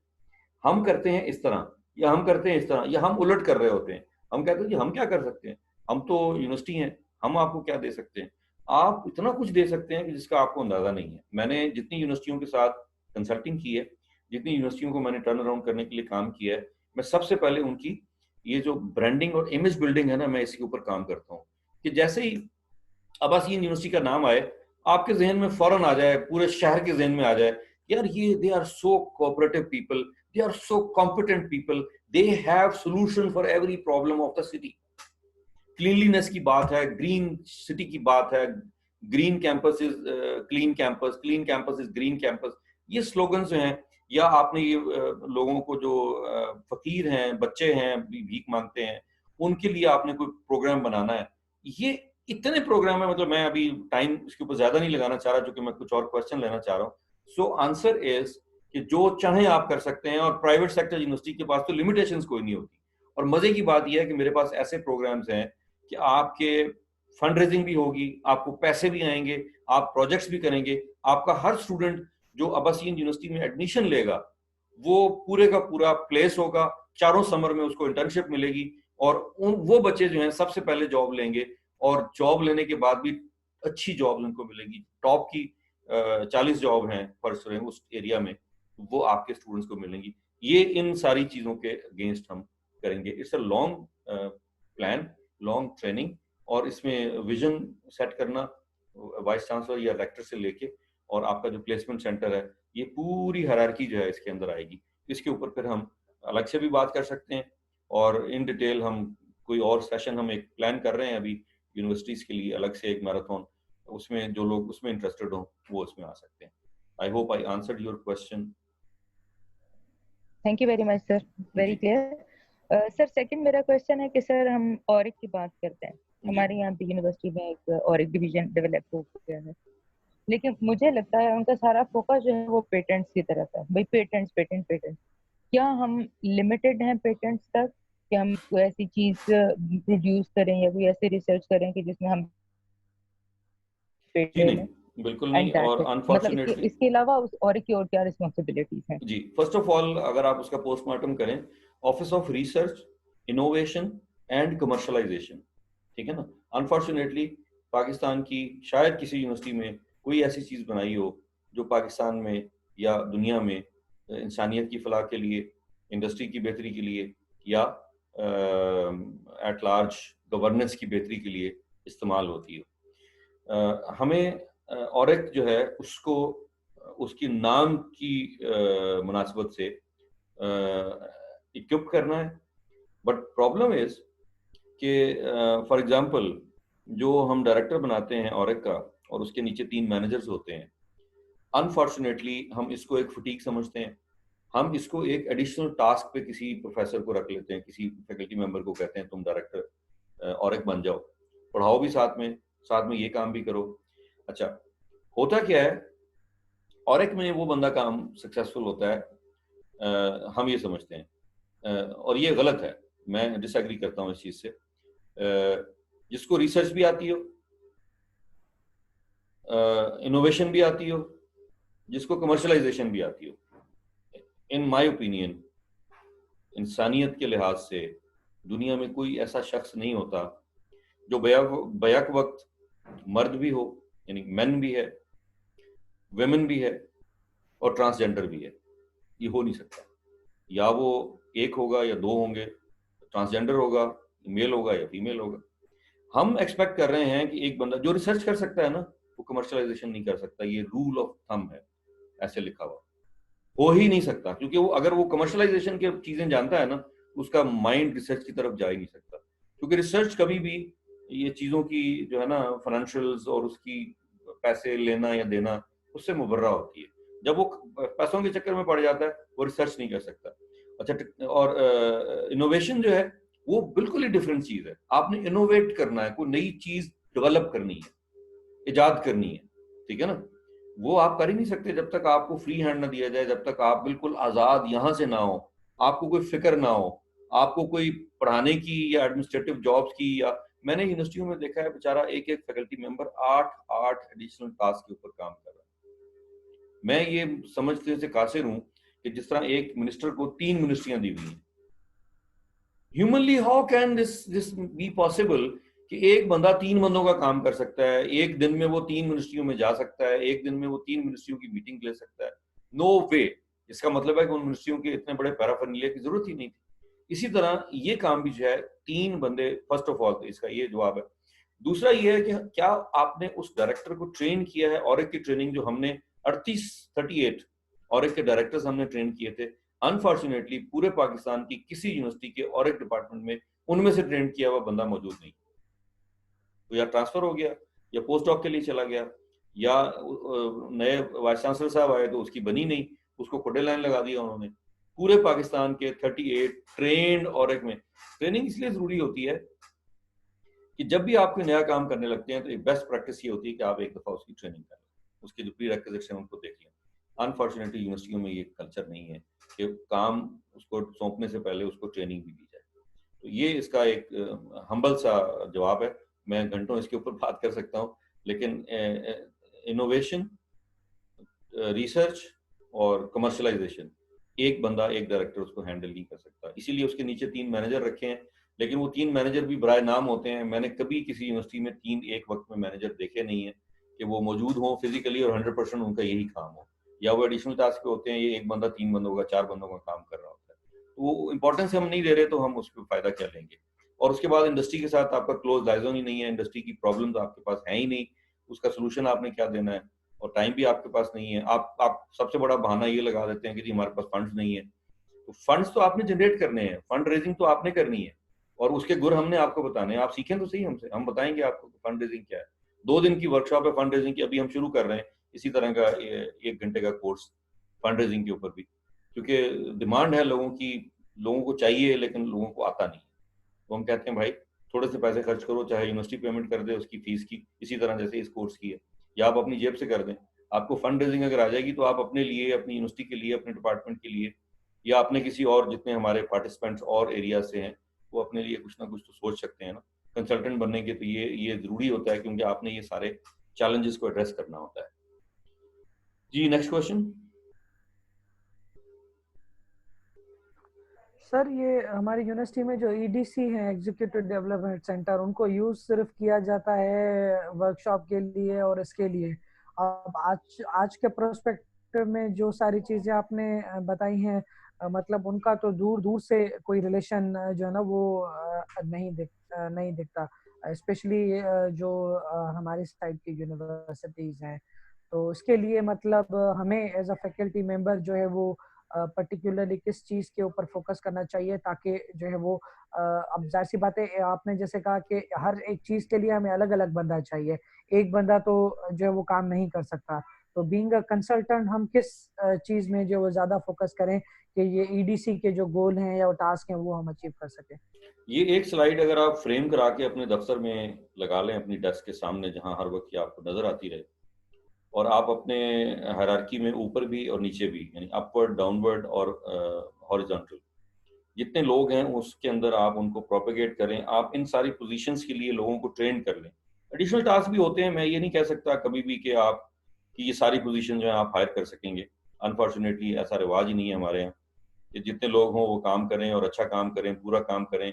सीएसआर के बंदे को सीएसआर पे ट्रेन किया हुआ, एलुमनाई मैनेजमेंट के बंदे को एलुमनाई पे ट्रेन किया हुआ, ये जो डिप्लोमा कोर्सेज कराने हैं वो ट्रेंड हो, पब्लिक रिलेशंस का बंदा जो है वो पब्लिक रिलेशंस के माने जानता हो कि पब्लिक रिलेशंस कहते किसको हैं, ब्रांडिंग और इमेज बिल्डिंग जो है वो कैसे होती है, डिजिटल ब्रांडिंग आजकल शुरू हो गई है। पूरा एक प्राइवेट सेक्टर यूनिवर्सिटियां खास तौर पे उनकी जरूरत है, तो वो डिजिटल ब्रांडिंग जो है वो कैसे होगी, तो सीखना पड़ेगा, आपको मेहनत करनी पड़ेगी। विजन होगा अगर वाइस चांसलर का, तो ये 2 3 4 लोग अगर रख के और पूरी यूनिवर्सिटी को वो अगर टर्न अराउंड कर सकते हैं, और कंसल्टेंट मैं, आप, या अब आप भी कंसल्टेंट बनने जा रहे हैं इंशाल्लाह, 30 दिन जब आपके पूरे हो जाएंगे तो आप इन सब चीज़ों को बड़े एग्रेसिवली हैंडल कर सकेंगे और आपके पास इन चीज़ों का जवाब होगा। फिर आपको इनमें से अगर कोई पोजीशन मिलती है तो आप उसके अंदर कम से कम जो बातें आज मैंने कही हैं आपसे, जो चीज़ें हमने डिस्कस की हैं, आप इसको कम से कम एड्रेस कर सकते हैं। हेलो सर, अस्सलाम वालेकुम। जी वालेकुम सलाम। सर मेरा ये सवाल है कि जैसे आपने इंडस्ट्री लिंकेज का मिसाल दिया, टेलीनार, वो तो यहाँ हैदराबाद में जो नॉन फॉर्मल इंडस्ट्री है उसको कैसे अकोमोडेट किया जा सकता है यूनिवर्सिटीज में, क्योंकि उनको यहाँ सिलेबस में कैसे अकोमोडेट किया जाता है, इसके बारे में। एक्चुअली ये चीज़ें सिलेबस में नहीं होती, ये आउट ऑफ सिलेबस होती हैं। आप सिलेबस से को रिलेट करते हैं उसको। जैसे फॉर एग्जांपल आपने एनर्जी मैनेजमेंट को देखना है, आपने कचरे से बिजली पैदा करनी है, ठीक है ना। अब आपका ये एक थीम बन गया, आपने कहा कि हैदराबाद का जो पूरा कचरा है उसको आपने जमा करके और उससे आपने बिजली पैदा करनी है। अब वो प्लांट आपने कैसे लगाना है, उसके लिए फंड रेजिंग कैसे करनी है, फंड रेजिंग का एक अलग सेशन हम रख लेंगे। एक हमारे बड़े अच्छे दोस्त हैं, उनको हम इनवाइट कर लेंगे, वो 2 घंटे आपको फंड रेजिंग पे कुछ इस तरह की, जैसे मैंने एक स्लाइड आपको ये दिखाई है, वो फंड रेजिंग पे कुछ आपको लेक्चर दे देंगे। आप जब उस लेवल पे काम करना शुरू कर देंगे, फिर बहुत सारी चीजें ऐसी हैं जिसके अंदर क्योंकि बहुत बड़ी इन्वेस्टमेंट की जरूरत नहीं है। फॉर एग्जांपल जो ग्रीन वेस्ट है आपकी, सब्जी मंडी की जो वेस्ट होती है, उसको अगर आप सिर्फ एक जगह आइसोलेट करते जाएं और डंप करते जाएं और उसको आप वैनिश होने दें, खराब हो, उसको एक पूरा गलने सड़ने का प्रोसेस होता है, तो वो आपकी खाद बन जाती है। हम तो उसको भी खाद नहीं बनाते, हम तो उसको भी जाया कर देते हैं। तो ये सारी चीजें जो है ना इस कॉन्टेक्स्ट में देखने की हैं। इस तरह पानी की सप्लाई है, बहुत सारी जगहों पे पानी अवेलेबल होता है, टूटी लगी नहीं होती, आप उसको टूटी लगवा सकते हैं, आप उसको थोड़ा सा रेगुलेट कर सकते हैं, लोगों को 3 4 टूटियां और लगा के दे सकते हैं। मसाजिद में जैसे मैंने शुरू में जिक्र किया था कि हमारे अगर 450 यूनिवर्सिटियां हैं तो 450 मस्जिदें भी हैं, 450 मस्जिदों का पानी जो है अगर हम उसको हार्टिकल्चर में इस्तेमाल करना शुरू कर दें, वजू खाने का जो पानी है, तो ये इस तरह के छोटे छोटे CSR के इतने प्रोजेक्ट्स हो सकते हैं कि आप इंडस्ट्री को पहले दें, फिर उसके बाद आप उनसे लें। जैसे ब्लड डोनेशन है, यूनिवर्सिटियां ब्लड डोनेशन करती हैं, वो समझती हैं कि जी हमने CSR में काम कर लिया, ओके, ये भी बहुत बड़ा कंट्रीब्यूशन है आजकल के दौर में खास तौर पे। तो आपने सबसे पहले ये देखना है कि आप इंडस्ट्री को क्या दे सकते हैं, सोसाइटी को क्या दे सकते हैं, गवर्नमेंट को आप क्या दे सकते हैं, ठीक है ना। तो अगेन बहुत सारी चीजें हैं जो हम डिटेल में डिस्कस कर सकते हैं, लेकिन मैं चाहता हूँ कि कुछ क्वेश्चन और आ जाए तो हम उनको भी अकोमोडेट कर लें, वरना डिटेल में answer is yes, you can do that. You have to understand उनकी रिक्वायरमेंट क्या है, और वो रिक्वायरमेंट सिलेबस में नहीं होती बल्कि आउट ऑफ सिलेबस होती है। आप उसमें बहुत सारे एंगल से गवर्नमेंट की सपोर्ट कर सकते हैं, सोसाइटी की सपोर्ट कर, बल्दिया की सपोर्ट कर सकते हैं, जो सफाई वाले लोग हैं। आप देखें ना, सफाई किस चीज की हम करते हैं, कचरे की। कचरा कौन फेंकता है? हम खुद ही फेंकते हैं। अगर हम कचरे को वेस्ट बिन में डालना शुरू कर दें, तो आप हैदराबाद में जितना भी है हो सकता है जितना आप कर सकते हैं, क्योंकि सारे हैदराबाद के लोग आपके स्टूडेंट होते हैं, आपके स्टूडेंट हैं, क्लास फेलो हैं, कोलीग्स हैं, तो आप उनको यहाँ से शुरू कर लें कि भाई सबसे पहले कचरा फेंकने की रोकना जो है वो शुरू कर दें, फिर वेस्ट बिन की डिप्लॉयमेंट शुरू कर दें, ठीक है ना। अगेन CSR एक्टिविटी है, बहुत सारे पेंट की जो फैक्ट्री हैं उनको आप साथ में ला लें, जो टीन के कनस्तर मिलते हैं, घी के टीन मिलते हैं खाली आपको, उनको स्प्रे कर करके उसके ऊपर अपनी यूनिवर्सिटी का GCT लिख दें, या जो भी आपका GCH है, government college university Hyderabad, GCUH, वो लिख के सिर्फ ये एक लोगो लगा के उसको मतलब कुछ ना कुछ आप करें जिससे नजर आए, डिपिक्ट हो कि आपकी ये ब्रांडिंग और इमेज बिल्डिंग भी हो रही है, आपकी CSR भी हो रही है, ताकि फिर आप उनसे बात करें तो फिर वो रिसर्च एंड डेवलपमेंट भी शुरू हो जाएगी, फिर आपके और बहुत सारे, मतलब मैं इसको मिसाइल टेक्नोलॉजी तक ले जा सकता हूँ, और हम यहाँ पे काम कर रहे हैं। हमने मशाक जहाज में air to ground communication system में उन लोगों की हेल्प की है, कामरा पाकिस्तान एयरफोर्स की एरोनॉटिकल कॉम्प्लेक्स की, ठीक है ना। तो there are plenty of things जो कि हम उनके लिए कर सकते हैं, सिर्फ ये है कि आप उसका इदराक रखें, शऊर रखें कि ये चीजें कैसे हो सकती हैं। जी नेक्स्ट। अस्सलाम वालेकुम। वालेकुम सलाम। जी अच्छा, ये इंडस्ट्री लिंकेजेस और रिसर्च, इसको मैं अपनी फाइनेंशियल इंडस्ट्री के रेफरेंस से बात करूंगी कि दुनिया में ये हुआ है कि वहाँ पे इवन नोबेल प्राइजेस भी मिले हैं ये फाइनेंस पे, तो उसको फाइनेंशियल इंडस्ट्री ने उन फार्मूलाज को, उन मॉडल्स को यूटिलाइज किया है, ठीक है। जैसे ऑप्शंस का मॉडल है, इसी तरह और कई हैं। हमारे यहाँ ये है कि जो हमारे इवन के फाइनेंस में कोई PhD भी करते हैं ना, उसको क्लरिकल सीट मिल जाती है बैंक्स या फाइनेंशियल इंस्टीट्यूशन में, वो कभी भी अपना PhD यूटिलाइज नहीं कर सकता। और यूनिवर्सिटीज में पता नहीं कॉन्फिडेंस नहीं है या वो आगे नहीं आती कि फाइनेंशियल इंस्टीट्यूशंस के साथ कोई ऐसी पार्टनरशिप्स करें कि रिसर्च जो है उसको लिंक किया जा सके फाइनेंस के साथ। और इवन के स्टूडेंट्स इंडिविजुअली आते हैं तो फाइनेंशियल इंस्टीट्यूशंस जो हैं उनको अपना डेटा प्रोवाइड नहीं करते कि जी हमारा डेटा जो है वो प्रोप्राइटरी है या इट इज मतलब सिक्योर है, तो ये हम डेटा नहीं दे सकते। अब डेटा के बगैर फाइनेंस में रिसर्च कैसे होगी? तो मैंने अक्सर देखा है, मैंने स्टूडेंट्स के प्रोजेक्ट देखे हैं यूनिवर्सिटीज के, तो वो बेचारे खुद ही कोई क्वेश्चनर्स बना के और उसके ऊपर वो कर लेते हैं, लेकिन एक्चुअल डेटा के ऊपर कोई रिसर्च पॉसिबल अभी तक मैंने नहीं देखी है। तो ये वाली चीजें मिसिंग है, इसके लिए कैसे हो सकता है, क्या हो सकता है? देखिए एक दिन हमने टच किया था, माइक बंद कर दीजिए। एक दिन हमने टच किया था स्पीड ऑफ ट्रस्ट, मैं एक बुक भी आपको भेजी। ये बुक जो है ना, ये आपके सवाल का ट्रू जवाब है। It's trust deficit at all ends. Let's start from home. मियाँ बीवी के दरमियान कम्युनिकेशन गैप इतना होता है कि हम अपनी बात समझा नहीं सकते, हम अपनी बात कर नहीं सकते, नंबर एक। नंबर दो, उस्ताद और शागिर्द के दरमियान में, बाप और बेटे के दरमियान में, सास और बहू के दरमियान में ट्रस्ट डेफिसिट है। वो जो किताब है स्पीड ऑफ ट्रस्ट, वो इस सारी चीज़ों को, चाहे वो कॉर्पोरेट सेक्टर है, चाहे आपका डोमेस्टिक है, सोसाइटी है, गवर्नेंस है, उसको एड्रेस कर रही है। अगेन वो बहुत लंबा टॉपिक है, हम उसके अंदर एक अलग पूरा सेशन इस तरह का जो है ना 30 दिन का स्पीड ऑफ ट्रस्ट के ऊपर कर सकते हैं। तो जब हम ट्रस्ट डेवलप कर लेते हैं, तो ट्रस्ट डेवलप उस वक्त होता है जब गिव एंड टेक की बात होती है। मैं अगर आपके लिए कुछ कर रहा हूँ, मिसाल दे देते हैं, हम इसी कोर्स को ले लेते हैं, आपने एक फीस दी है मुझे और मैं उसके बदले में आपको ये एक नॉलेज शेयर कर रहा हूँ, ठीक है ना। और मैं कोशिश कर रहा हूँ कि मैं वो नॉलेज आपसे शेयर करूँ जो ग्राउंड रियलिटी में है, आपके आपके माहौल से, आपकी इंडस्ट्री से, आपकी एकेडेमिया से, आपकी सोसाइटी से और आपकी गवर्नमेंट से मैच कर रहा हो, उसके साथ रिलेटेड हो, ठीक है ना। अब ये ट्रस्ट डेफिसिट इतना अच्छा उसी वक्त हो सकता है कि आपने पेमेंट कर दी, आप टाइम पे क्लास में आ रहे हैं, आप जो मटेरियल आपको भेजा है उसको आप पढ़ रहे हैं अपनी। आई एग्री कि आप सब लोग घर वाले हैं, मसरूफ हैं, आपकी फैमिली की रिस्पॉन्सिबिलिटीज भी हैं, ऑनलाइन एजुकेशन भी चल रही है, बाकी जो हमारे पब्लिक सेक्टर के लोग हैं या गवर्नमेंट सेक्टर के लोग हैं या जॉब करने वाले कॉर्पोरेट सेक्टर के लोग हैं, हमारे जो और कंसल्टेंट बन रहे हैं, तो आप सबकी रिस्पॉन्सिबिलिटीज हैं, but you have to spend some time to justify your payment fee at first step, then the justification of your knowledge sharing or knowledge gathering philosophy, ताकि आप अपनी चीज़ों को सही मानों में ट्रेस कर सकें, या जो जिस पर्पस के लिए आपने इस कोर्स में एडमिशन लिया है वो कोर्स आप कर सकें। और मेरी ख्वाहिश ये होगी कि after completion of this certification आप में से हर शख्स मेरी तरह बैठ के ये कोर्स कराए, हर शख्स मेरी तरह बैठ के ये जो हमने स्लाइड रखी हुई है इसको एड्रेस करे, इनके चैलेंजेस को देखे, चाहे वो एकेडेमिया में है चाहे इंडस्ट्री में है। सीएसआर की एक चीज सिर्फ ले लें, उसके ऊपर मैं एक महीने का आपको पूरा कोर्स बना के दे सकता हूँ।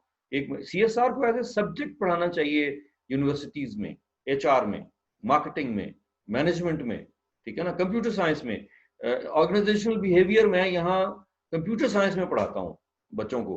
3 क्रेडिट आवर का कोर्स है एक सेमेस्टर का पूरे का पूरा, क्योंकि उनको पता तो चले ना कि ऑर्गेनाइजेशनल बिहेवियर होता क्या है।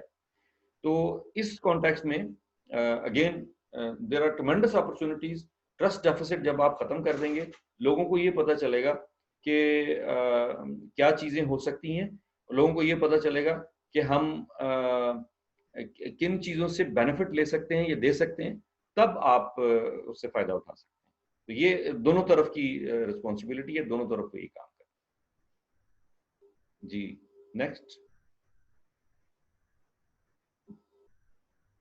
Any other question? अस्सलाम वालेकुम सर। जी वालेकुम अस्सलाम। सर मैं बेसिकली अपने दो पॉइंट ऑफ व्यू शेयर करना चाहूँगा, एक स्टूडेंट के पॉइंट ऑफ व्यू से और एक मतलब एक प्रोफेशनल के पॉइंट ऑफ व्यू से। ये दोनों बेसिकली जो है मैंने खुद एक तो मेरी खुद डायरेक्ट फेस की हुई है और सेकंड जो है ना मेरे पास एक सेकंड वो आया था। एक स्टूडेंट थे, बेसिकली मैं एक ऑर्गेनाइजेशन के साथ काम कर रहा था टैक्स के हवाले से, तो उनको कुछ हायरिंग करनी थी और उन्होंने मतलब जो भी स्टैंडर्ड होता है वो एड्स वगैरह दिए और उनके पास students आए। There was a couple of students from a very reputable university in Islamabad, जो कि मतलब electronics से related उनकी वो थी। And when the जो उनका था डिपार्टमेंट का हेड था, जो इलेक्ट्रॉनिक्स का जो हेड था, उन्होंने जब उनका इंटरव्यू किया, so they asked them about their final year project। और सबसे अफसोसनाक बात ये भी थी कि उसमें वो लोग अपने फाइनल ईयर प्रोजेक्ट को वो जस्टिफाई नहीं कर सके या उसको सेटिस्फैक्टरी आंसर नहीं दे सके। जब उनसे पूछा गया कि भाई आप लोगों ने ये कैसे बनाया है, आप लोगों ने कैसे काम किया है, their answer was and they were shocked कि सर हमने तो कॉलेज रोड से बनवाया था, ठीक है, and they got us some sort of 3.6 to 7 GPA, ठीक है। या फिर वो अगर किसी ग्रुप में थे, एक स्टूडेंट ने कॉलेज रोड से बनवाया था, सेकंड स्टूडेंट ने जो है ना वो कहा था कि सर वो दोस्त ने बनाया था तो हमने उनकी हेल्प कर दी है, मतलब जैसे ग्रुप प्रोजेक्ट जैसे होता है। तो जब उनका ये ओपिनियन वो जब उनसे मेरी डिस्कशन हुई तो वो मुझे बता रहे, कहते हैं कि ये स्टूडेंट्स का इस लेवल पे या फिर टीचर्स का एक इतनी रेप्यूटेबल यूनिवर्सिटी है, उस चीज़ से हम शायद एक्सपेक्ट नहीं कर सकते कि वो लोग जो है ना इस लेवल पे आके कर रहे हैं। हमारे साथ माशाल्लाह से काफ़ी सारे एकेडेमिया से हैं, आपका बहुत सारा एकेडेमिया से एक्सपीरियंस है, तो इस चीज़ को मतलब आप लोग कैसे कैटर कर रहे हैं या फिर आप लोग इस चीज़ को कैसे करना चाह रहे हैं कि लोग जो स्टूडेंट्स बाहर से प्रोजेक्ट करवा रहे हैं और टीचर उनको जज नहीं कर पा रहे हैं गेस्ट, या फिर उसको असेस नहीं कर पा रहे, या जब उनका डिफेंस होता है तो वो इस चीज़ को वो नहीं होता। बिल्कुल सही कहा आपने। फर्स्ट ऑफ ऑल मिनहसुल कौम जो है ना, हमें ये अगेन ट्रस्ट डेफिसिट है कि हम एज ए फैकल्टी मेंबर, मैं अपनी बात कर रहा हूँ, अगर मुझे अपनी क्लास के, मैंने 70 बच्चों की क्लास भी पढ़ाई है कुछ यूनिवर्सिटीज़ में और 25 बच्चों की भी बड़ी आइडियल क्लास मैंने पढ़ाई है। अगर मुझे अपनी क्लास के 70 स्टूडेंट्स का ये नहीं पता कि इन्होंने ये प्रोजेक्ट कॉलेज रोड से बनवाया है तो भी मेरा कसूर है। अगर मुझे पता है और फिर मैंने उनको 3.6 सीजी पे दिया है, या उनको बच्चों को उसकी अवेयरनेस कम से कम नहीं करवा दी कि अच्छा यार प्रोजेक्ट तो तुमने बनवा लिया, लेकिन आप जरा इसको उधेड़ो और दोबारा बनाओ, या इसके फंक्शंस को कम से कम अंडरस्टैंड करो कि ये प्रोजेक्ट है क्या। ये बाकी लोगों के लिए मैं क्लैरिफाई कर दूं, कॉलेज रोड यहाँ पे इलेक्ट्रॉनिक्स की एक मार्केट है, जिसमें कराची में रीगल चौक है, लाहौर में इसको हॉल रोड कहते हैं, इसी तरह पिंडी में कॉलेज रोड है जिसपे ये इलेक्ट्रॉनिक कंपोनेंट्स की दुकानें हैं, और वो बच्चे वहाँ जाते हैं, उनको प्रोजेक्ट इलेक्ट्रॉनिक्स का या कंप्यूटर साइंस का देते हैं, IoT का वो देते हैं और वो बना के उनको दे देते हैं। ये अगेन ट्रस्ट डेफिसिट है, सेंस ऑफ रिस्पॉन्सिबिलिटी अस्यूम ना करना या प्रैक्टिस ना करना है, और टीचर की ट्रेनिंग नहीं है, टीचर को टाइम नहीं है। टीचर बहुत सारी यूनिवर्सिटियों में विजिटिंग फैकल्टी में पढ़ा रहे हैं, वो ब्रीफ केस टीचर हम उनको कहते हैं, एक जगह पढ़ाया उठाया दूसरी जगह चले गए, दूसरी तीसरी जगह चले गए। इन माय ओपिनियन जिस टीचर को अपने सेमेस्टर में अपने स्टूडेंट्स के नाम नहीं आते या उनको नाम लेके नहीं बुला सकते, वो क्या पढ़ाएंगे। उसके लिए आपको टाइम देना पड़ता है, उनकी असाइनमेंट्स देखनी पड़ती हैं, उनकी जो रोल कॉल है वो आपके हैंडी आपके बैग में आपके साथ है। कोर्स कंटेंट मैं अपने खुद प्रिंट करके लेके जाता हूँ। मैंने बहरिया यूनिवर्सिटी में भी पढ़ाया, नस्ट में भी पढ़ाया, पास में भी पढ़ाया, एरिड एग्रीकल्चर में भी पढ़ाया, इस्लामिक यूनिवर्सिटी में विमेन विंग में अलग पढ़ाया, लड़कों वाला जो सेक्शन है उसमें अलग पढ़ाया। तो मैं अपने स्टूडेंट्स से प्यार करता हूँ, उनकी रिस्पेक्ट करता हूँ, मैं उनके लिए चीज़ें लेके जाता हूँ, गिफ्ट लेके जाता हूँ, मैं उनके लिए ये जो कोर्स मटेरियल है वो लेके जाता हूँ। बच्चों को कौन सी किताबें चाहिए मैं उनको हेल्प करता हूँ कि यूनिवर्सिटी की लाइब्रेरी से ले लें। मैं उनको हेल्प करता हूँ कि I8 मरकज़ में एक ओल्ड बुक्स की शॉप है, उनके पास अगर 3 किताबें रखी होती है मैं तीनों खरीद लेता हूँ, मैं जाके बच्चों को दे देता हूँ। कोई 200 की मिलती है, कोई 300 की मिलती है। यूज़ किताबें इससे महंगी कोई बहुत ज़्यादा नहीं होती, आम यूटिलाइजेशन की, पहले सेमेस्टर से लेके 8वें सेमेस्टर तक। तो क्या सारे टीचर्स इस फिलॉसफी से काम करते हैं? मैं तो पैशन से काम करता हूँ। और मुझे हैरत ही होती है कि मैं जितनी यूनिवर्सिटियों में गया हूँ, किसी यूनिवर्सिटी में स्टूडेंट्स के पास आपका जो पूरा कोर्स कंटेंट है, कोर्स आउटलाइन है, सिलेबस है, उसकी 2 पेज नहीं है, सॉफ्ट कॉपी भी नहीं है। क्यों? जी टीचर देते ही नहीं है। मैंने कहा अच्छा टीचर नहीं देते तो आप खुद नहीं ले सकते, आप ईमेल नहीं कर सकते, करवा सकते, अगर आप नहीं कर सकते लाइब्रेरी से जाके नहीं ले सकते, बुक्स आप इशू नहीं करा सकते। तो कहने का मकसद ये है कि ये रिस्पॉन्सिबिलिटी है। मैं जहाँ जहाँ फैकल्टी डेवलपमेंट के लिए जाता हूँ उनको मैं ये सारे टूल्स और ट्रिक्स जो हैं वो शेयर करता हूँ। जी नेक्स्ट। सर सेकंड मेरा जो एक मेरा एक्सपीरियंस बेसिकली वो सेकंड मेरा डायरेक्ट एक्सपीरियंस नहीं था। वो बेसिकली मेरे एक दोस्त हैं, वो एक यूनिवर्सिटी में पढ़ाते हैं और इस्लामाबाद की काफ़ी अच्छी रेप्यूटेबल यूनिवर्सिटी है वो अपना एक एक्सपीरियंस शेयर करे, कहते हैं हमने एक फैकल्टी हायर करनी थी, तो हमारे पास एक आया एक बेसिकली कैंडिडेट आए, he has about 15 to 20 years of industry experience and he has around 15 to 20 I guess certifications और etc. और जब उन्होंने सारा अपना वो प्रेजेंट किया कि भाई मैं यहाँ पे इतने प्रोजेक्ट्स पे काम करके आया, यहाँ पे मैं इतने प्रोजेक्ट्स पे काम करके आया, और जो इंटरव्यू ले रहे थे, जो पैनल था, दे वर वेरी इम्प्रेस्ड। और जब उन्होंने उनकी CV देखी या फिर वो सारा कुछ देखा, तो वो कहता है, वो मेरा दोस्त मुझे बता रहा है, कहता है आप यकीन नहीं करोगे कि उनको रिजेक्ट इस बात पे किया गया कि दे डिडंट हैव MS और MBA, जिसकी बेस पे वो लोग लेक्चरर की पोजीशन के लिए एक एलिजिबल हो जाते हैं। और मुझे फिर अभी कुछ दिन पहले आपने 2-3 लेक्चर्स पहले आपने एक बात बताई थी कि आप सिंपल MBA हैं, और जब आपके साथ वो PhD डॉक्टर्स आपको जो है ना वो कहते हैं कि यार आपको क्या पता है, हम लोग तो खुद डॉक्टर हैं और आप तो डॉक्टर भी नहीं है,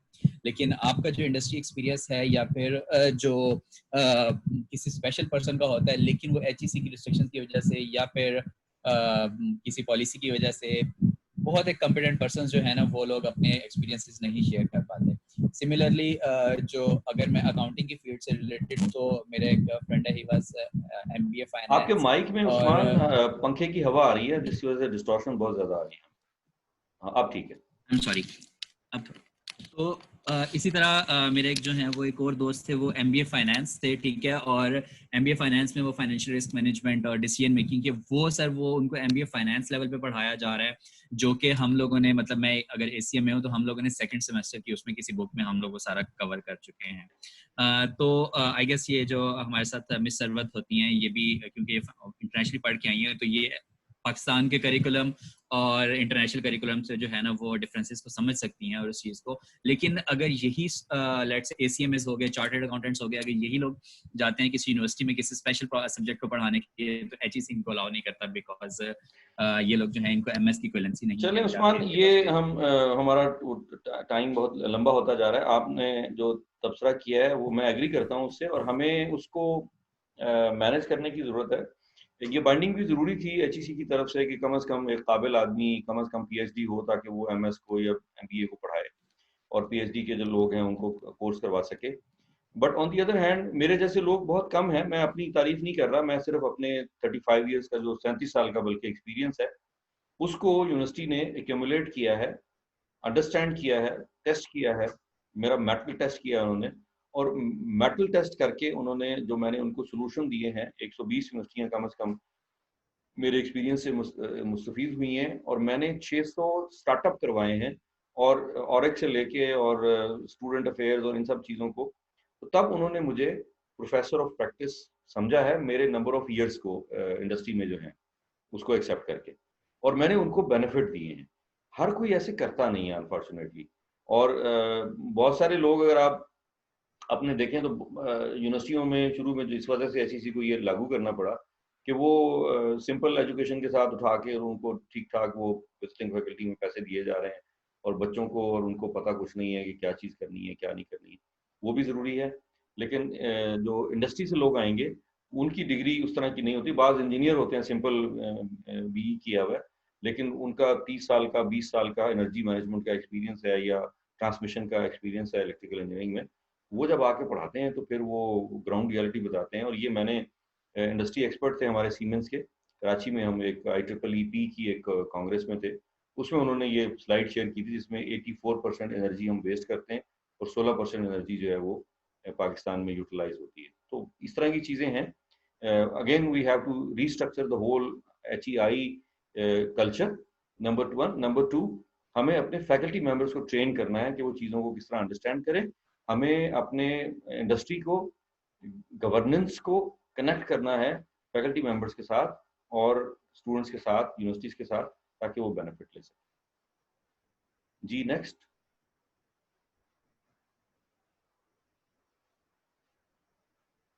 सब लोग मुतमिन हो गए? चलें जनाब। Sir I want to say something. जब भी आपने भी थोड़ी देर पहले बात की कि प्रोजेक्ट्स के हवाले से कि स्टूडेंट जो है वो प्रोजेक्ट करने के लिए आते हैं। अब होता ये है कि फॉर एग्जांपल हम अगर स्टूडेंट को कोई भी आइडिया देते हैं और उसको गाइड करते हैं कि जो है वो आपको इसमें प्रोग्रामिंग में गाइड करेंगे या ये इनोवेटिव कॉन्सेप्ट है इसके ऊपर आप काम करें, तो मतलब ये परसेप्शन जाता है कि भाई ये टीचर बड़ा टफ है, इसके पास आप ना जाएं, ये बहुत काम करवाता है, ये बहुत ऐसे है।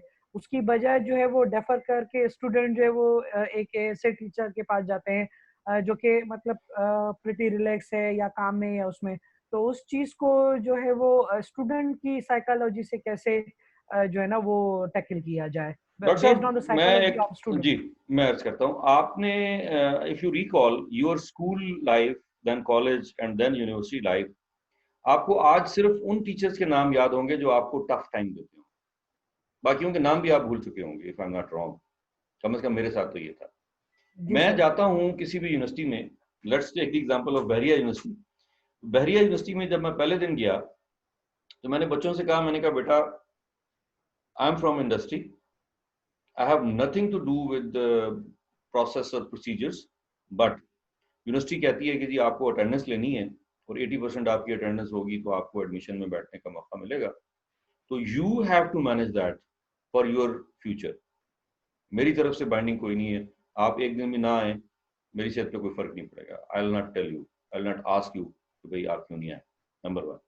नंबर 2, आप बुक लें या बुक ना लें, मेरी सेहत पे कोई फर्क नहीं पड़ता। ये करिकुलम है, ये कोर्स है, ये सिलेबस है हमारा, इसको हमने पढ़ना है। 18 हफ्ते हैं, एक हफ्ता भी इसमें से मिस नहीं होगा। जो मिस होगा उसकी मेकअप क्लास लगेगी, क्योंकि हड़तालें हो रही थी, कुछ वो मसाइल थे। बाज़ औक़ात मुझे कोई इमरजेंसी मीटिंग आ जाती है आउट स्टेशन की, मुझे कराची या लाहौर जाना पड़ता है, तो मैं क्लास नहीं ले सकता, एंड सो ऑन। मैंने कहा ये आप मेक श्योर कर लें कि 18 वीक हमने पढ़ना है। नंबर 3, क्लास में मैं लेक्चर नहीं दूंगा, मेरी क्लास में डिस्कशन होगी। ये जिस तरह अभी हम ये आखिरी सेशन करते हैं ना, तो इसमें हम कुछ चीज़ें डिस्कस करके, अब ये तो हमारा 1 घंटे का सेशन है, मेरी क्लास कंसेक्यूटिव 3 घंटे की होती है हमेशा। मैं जहाँ भी कहीं क्लास लेता हूँ तो मैं पहली रिक्वेस्ट एचओडी से ये करता हूँ कि मुझे 3 घंटे कंसेक्यूटिव दीजिए, क्योंकि मेरा आने जाने का टाइम बहुत वेस्ट हो जाता है अदरवाइज मैं अगर 1.5 घंटे के 2 अलग अलग दिनों में आऊँ। 3 घंटे कंसेक्यूटिव मेरी क्लास में, सिर्फ 15 मिनट की हम ब्रेक लेते हैं, बीच में असर की नमाज का टाइम आ जाता है। मैं बच्चों को ये कहता हूँ कि बेटा आपका जो ये कोर्स है, इसके आउटकम बेस्ड कोर्स है आपका, इसकी आउटकम्स क्या है।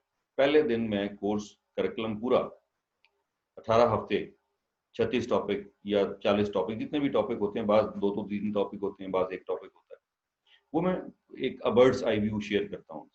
फिर मैं उसकी आउटकम आपसे उनसे शेयर करता हूँ। मैं उनको बताता हूँ कि अगर आप फाइनेंस के हैं तो बैंकिंग में इसकी क्या ज़रूरत होगी, अगर हम एचआर का कोर्स पढ़ा रहे हैं तो इसकी क्या होगी, अगर मैं पर्सनैलिटी डेवलपमेंट का एक कोर्स है, personal and professional development PPD, तो या पर्सनल ग्रूमिंग, प्रोफेशनल ग्रूमिंग, या एक ऑर्गेनाइजेशनल बिहेवियर है, तो मैं उसकी आउटकम्स पहले शेयर करता हूँ कि इस कोर्स को ख़त्म करने के बाद आपके अंदर क्या तब्दीलियाँ आएंगी, क्या चेंजेस आएंगी। फिर मैं उनको कहता हूँ कि आपने आज तो मैं ये पढ़ा रहा हूँ, ये शुरू कर रहे हैं हम टॉपिक, अगले वीक में हम ये पढ़ेंगे, मैं वीक के बाद लेता हूँ क्लास, अगले वीक में हम ये पढ़ेंगे, और वो आप घर से पूरी उसकी रीडिंग करके आएंगे, यूट्यूब देख के आएंगे, स्लाइड शेयर आप देख के आएंगे, गूगल करके आएंगे, अगर कोई टेक्निकल चीज़ है तो उसको आप उससे देखेंगे, उसके मतलब देखेंगे, उसकी वीडियोस देखेंगे, उसके ग्राफिक्स देखेंगे, और आप उसको पढ़ के आएंगे। मैं आपको पढ़ाऊंगा नहीं 80-20 रूल में, 20% मैं बोलूंगा, 80% पूरी क्लास बोलेगी। तो मैं सबसे पहले उस टॉपिक को एक्सप्लोर करता हूँ आके क्लास में कि आपके ख्याल में इस टॉपिक का ऑब्जेक्टिव क्या है, क्या पर्पज है, क्योंकि हमारे पास यहाँ 1 घंटा होता है। अदरवाइज मैं अगर आपकी फिजिकल वर्कशॉप कर रहा होता 3 घंटे की, या पूरे दिन की, 2 दिन में ये खत्म करता कोर्स, तो मैं हर चीज आपसे पूछता हूँ कि आप बताइए, आप पढ़ के आए हैं, आप ये काम करें। बैरियर यूनिवर्सिटी में मैंने कोर्स शुरू किया, इलेक्ट्रिकल इंजीनियरिंग की क्लास थी, 25 का ग्रुप होता है वहाँ पे। तो 25 के बाद क्या हुआ, अगले हफ्ते में गया तो 50 लोग बैठे हुए थे। तो मैंने सीआर से पूछा, मैंने कहा खैरियत है। बात ये होता है कि कोई एक टीचर किसी इमरजेंसी की वजह से नहीं आता, उसकी क्लास को मर्ज कर देते, क्योंकि टॉपिक एक ही होता है, सब्जेक्ट एक ही होता है, कुछ और पढ़ा रहे होते हैं, कुछ को मैं पढ़ा रहा होता हूँ।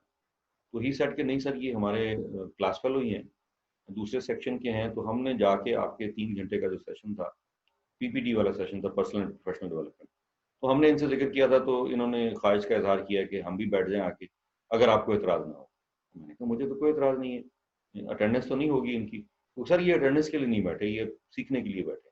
मैंने कहा नो इशू, आप बैठ जाएं। तीसरे हफ्ते में मैं गया तो 75 बच्चे बैठे हुए हैं, 3 सेक्शन, नीचे बैठे हुए हैं, कारपेट पे बैठे हुए हैं, सीढ़ियों में बैठे हुए हैं, जो मेरा वो प्लेटफॉर्म सा बना होता है, रेस फ्लोर, पोडियम रखा होता है, 5-7 बच्चे उसके ऊपर बैठे। मैंने उनको देखा, मैंने कहा खैरियत क्या हुआ? कहते सर इन्होंने जाके उनको बताया है, तो वो भी कहते हैं कि हमने आपकी क्लास अटेंड की। तो मेरी क्लास इसी तरह होती जैसे मैं आपसे शेयर कर, टॉपिक कोई भी हो, स्टाइल मेरा ये होता है, एग्जाम्पल्स, लोकल एग्जाम्पल्स और वीडियोस और बाकी सब चीज़ें और नोट्स, और ये तो वहाँ तो मैं फिजिकल लेके जाता हूँ, बच्चों को जाके दे देता हूँ, सबके ईमेल आईडी बना देता हूँ, ग्रुप बना देता हूँ, और उनको भेजता रहता हूँ नोट्स का मतलब वो सपोर्टिंग मटीरियल। अच्छा, अभी आधा सेशन मैंने किया, ब्रेक आ गई नमाज के लिए ना, तो मुझे वो चाय देने आया जो डिपार्टमेंट का की बॉय था, तो चिट दे दी साथ में कि जी एचओडी वांट टू सी। अच्छा, चिट का मतलब ये होता है कि there is something wrong and आपकी पेशी हो रही है। अच्छा, मैंने ज़हनी तौर पे सोच लिया, मैंने कहा अगर ये इस चीज़ के ऊपर कोई मेरे ऊपर एतराज़ करेंगे ना, तो मैं उसको कहूँगा जी ठीक है, थैंक यू वेरी मच। अच्छा, मैं गया तो मुझे वो एचओडी साहब चाय पिला के तो मुझे कहते हैं कि ताहिर साहब आपसे एक बात पूछनी थी। मैंने कहा अब ये मुझे कहेंगे कि यार आपने बच्चे नीचे क्यों बिठाए हुए थे, क्योंकि सीसीटीवी कैमरे लगे होते हैं वहाँ पे, सारा नजर आ रहा होता है। कहने लगा सर ये बताएं कि हमारी क्लास में 25 बच्चे होते हैं, तो कभी 25 बच्चे पूरे नहीं है। मैं पिछले 3 सेशन आपके देख रहा हूँ, आपके पिछले सेशन में पहले में 25 थे, दूसरे में 50 थे, तीसरे में 75 बच्चे बैठे हुए हैं और नीचे बैठे हुए हैं। आपके पास क्या गिदड़ सिंगी है कि आपने बच्चे, इनकी अटेंडेंस भी नहीं होती और ये आके आपकी क्लास में बैठे हुए हैं। हमारी क्लास में तो जिनकी अटेंडेंस होती है वो आके नहीं बैठते। तो मैंने उनसे कहा, मैंने कहा जी बात यह है कि मैं पढ़ाता नहीं, मैं बच्चों से एक्सपीरियंस शेयर करता हूँ और मैं उनके अंदर से वो एक्सपीरियंस निकलवाता हूँ, उनके कॉन्सेप्ट्स देखता हूँ, उनको सपोर्टिंग मटेरियल देता हूँ कि ये पढ़ के आएंगे तो आपको ये मिल जाएगा, गूगल पे ये देख लेंगे, यूट्यूब पे ये देख लेंगे तो इसमें आपको ये चीज़ मिल जाएगी। और उनकी ज़बान में बात करता हूँ, उनकी जगह खड़े होकर सोचता हूँ कि इनको कैसे समझ आए। कहता जी ये कमाल हो गया है, हमने कभी इस तरह नहीं देखा था। तो मैं ये नहीं कि मैं अपनी तारीफ कर रहा हूँ, मैं सिर्फ टेक्निक्स बता रहा हूँ। क्या हम ये सारी टेक्निक्स अपने बाकी फैकल्टी मेंबर्स को शेयर नहीं कर सकते?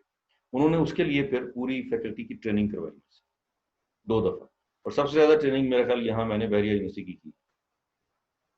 सो my humble request is that we have to respect those teachers who are tough, taking tough time, giving tough time, but translate करें उनको कि इस टफ टाइम का उनको 4 साल के बाद या 5 साल के बाद फायदा क्या होगा। और वो इंटरव्यू में मैं उसी क्लास की जिक्र कर रहा हूँ, जब उनका इंटरव्यू हुआ जॉब के लिए, फाइनल सेमेस्टर था, उसकी आखिर में हम वो पर्सनालिटी डेवलपमेंट करते हैं, तो मेरी क्लास के बच्चों की सबसे अच्छी प्लेसमेंट थी और सबसे अच्छा उन्होंने जाके किया, इसलिए कि हमने वो 26 मॉड्यूल को डिस्कस किया।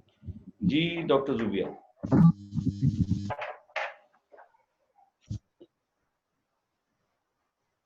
जी बोलिए, आपका माइक ऑफ है क्या?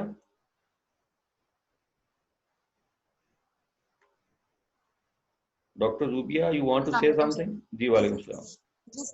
सर मैं इसमें थोड़ा सा ऐड करना चाह रही थी जी। मैं इसी क्वेश्चन के पर्सपेक्टिव से कि हमारे यहाँ भी ऑलमोस्ट यही सिनेरियो होता है कि स्टूडेंट्स जो हैं वो प्रेफर करते हैं उस टीचर के पास जो उनको प्रिपेयर्ड जंक जो वो प्रोवाइड कर देता है, चंक दे देता है। तो वो मतलब इस तरह की सिचुएशन होती है। लाइक मेरे साथ ये सिचुएशन है क्योंकि मैं हेड ऑफ डिपार्टमेंट की पोजीशन पे भी हूँ और यही सूरत हाल होती है कि बच्चे समझते हैं कि शायद ये बहुत हुआ किस्म का टीचर है और ये आपको रिसर्च में बहुत टफ टाइम देगा। लेकिन सर मेरे पास जो स्टूडेंट्स आते हैं तो मोस्टली उनकी मेंटालिटी जो वो फिर आगे जाके ये मैसेज कन्वे करते हैं यार she is not that type. मतलब उनका एक जाहिर है पोजीशन का इमेज होता है, लेकिन जब आपको गाइड करने पे आते हैं तो वो बड़े क्लियर एंड साउंड उस पे जाते हैं। तो सर स्टार्ट में मेरे साथ ये एक मेरा एक्सपीरियंस है कि स्टूडेंट्स नहीं आते थे मोस्टली, वो डरते थे, उनको झिझक होते कि यार ये बहुत टफ टाइम देंगी या शी इज मतलब मैन ऑफ प्रिंसिपल टाइप खातून है तो ये इस तरह से करेंगी। लेकिन with the passage of time यूं हुआ कि मैंने एक स्टूडेंट लिया, उस पर पूरी अपनी अटेंशन लगा के, एक खुशकिस्मती से कोई स्टूडेंट उसने शायद रिकॉग्नाइज कर लिया मुझे, वो मेरे पास आए, उनको मैंने गाइड किया, हमने अच्छे से अपना प्रपोजल डिजाइन किया, उसके प्रॉज एंड कॉन्स सब कुछ करके वो स्टूडेंट जिस वक्त निकला तो उसके बाद मेरे पास वो हम एक जिस वक्त हम रिसर्च एलोकेट करते हैं, सुपरवाइजर एलोकेट करते हैं, हम एक कंसेंट फॉर्म देते हैं स्टूडेंट्स को कि वो अपनी फील्ड से रिलेटेड अपनी जो एरिया ऑफ इंटरेस्ट है उसके मुताबिक अपने सुपरवाइजर का सिलेक्शन कर रहे हैं। प्रेफरेंस वाइज हमें 3-4 सुपरवाइजर के नाम देते हैं। ठीक। तो सर एक टाइम ऐसा आया कि उस वक्त मेरे पास मेजॉरिटी स्टूडेंट्स ने मुझे ऑप्ट किया हुआ। उसकी रीजन ये थी कि वो जो एक स्टूडेंट पर हमने इन्वेस्टमेंट की थी उसने बाहर जाकर ये मैसेज कन्वे किया कि भाई madam is not that type, वो बड़ा अच्छा गाइड करती हैं। और मेरा इस वक्त क्योंकि जिस वक्त वो अपने डिफेंस के लिए आए तो फिर लोगों ने देखा, मतलब बच्चों ने खुद फील किया कि यार ये बच्चा तो इतना शाय था क्लास में और ये इस वक्त जिस वक्त अपना प्रोजेक्ट डिफेंड कर रहा है तो वो कितने कॉन्फिडेंस के साथ और कितना नॉलेजफुल होकर कर रहा है। सर मेरे पॉइंट ऑफ व्यू से कि आपके पास एक बच्चा आ जाता है तो वो खुद ब खुद आपकी वो बनती जाती है, बच्चों का वो जो माइंड सेट है वो ब्रेक कर जाता है।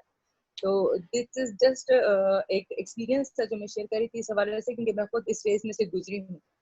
तो स्टूडेंट वो मतलब टीचर, लेकिन जो स्टूडेंट शॉर्टकट्स मांगते हैं वो फिर डेफिनेटली जाएंगे, वो फिर उनका अपना लॉस है। लेकिन आपने उनको बताना है कि भाई आपको क्या फायदा क्या नुकसान होता है, आपकी रिसर्च अगर आपने करनी है तो फिर सही तरीके से करनी है।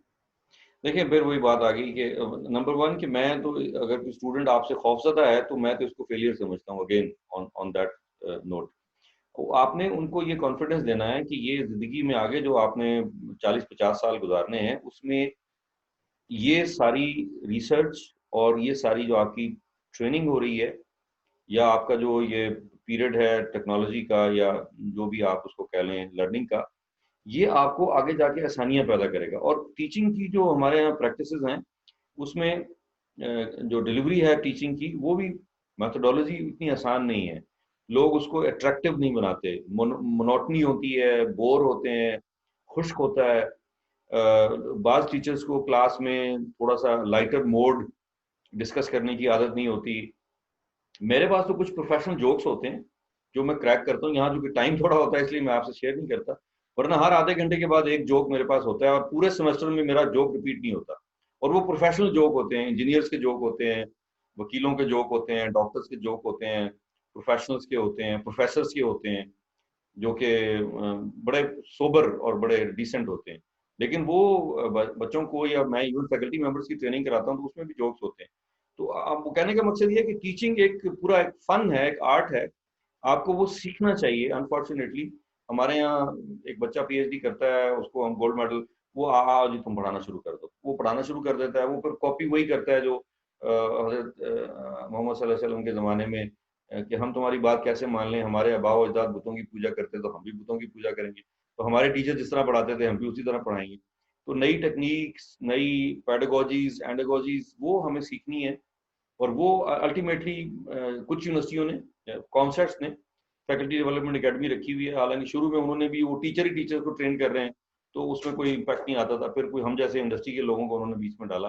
अब हम जब ट्रेनिंग देने जाते हैं तो वो आज तक फैकल्टी मेंबर्स मेरे एबटाबाद वाले भी, वो मेरे साथ ईमेल पे हैं, मेरे साथ अपने मशवरे करते हैं, प्रोजेक्ट डिस्कस करते हैं, प्लेसमेंट में मैं उनकी हेल्प करता हूँ फॉर नथिंग। ये नहीं मैं उनको कुछ चार्ज कर रहा हूँ या मैं उनसे फीस ले रहा हूँ, एक रिलेशनशिप है, खुशी होती है कि हम उनको शेयर कर रहे हैं। और उन्होंने एक हेल्प ली हुई है, हेल्पलाइन उनके पास अवेलेबल है, तो ये हेल्पलाइन अवेलेबल करना एबटाबाद जैसे शहर में जहाँ पे कोई इंडस्ट्री नहीं है तो अवेलेबल है। लाहौर कॉमसेट्स में भी जाता हूँ मैं, वाकैंड में भी गया हूँ, इस्लामाबाद में बहुत ज़्यादा मेरा इंटरफेस होता है उनके साथ। तो अल्हम्दुलिल्लाह we are contributing in that. So yes you are right, change करना चाहिए इस चीज़ को। और जो अच्छे टीचर हैं स्टूडेंट्स के साथ उनका एक कॉर्डियल किस्म का रिलेशनशिप होता है और वो सारी जिंदगी रहता है, वो कभी ये नहीं होता कि वो खत्म हो जाए। जी जनाब, काफी है। एनी अदर क्वेश्चन या बंद करें आज का session? Enough, sir. Thank you very much, बहुत Thank you. शुक्रिया। अल्लाह हाफिज। अल्लाह ताला आपको आपके लिए आसानियां पैदा करे और आपको आसानियां तकसीम करने की तौफीक अता फरमाए। आमीन। आपसे मिल सर। Thank you sir. अल्लाह हाफिज सर।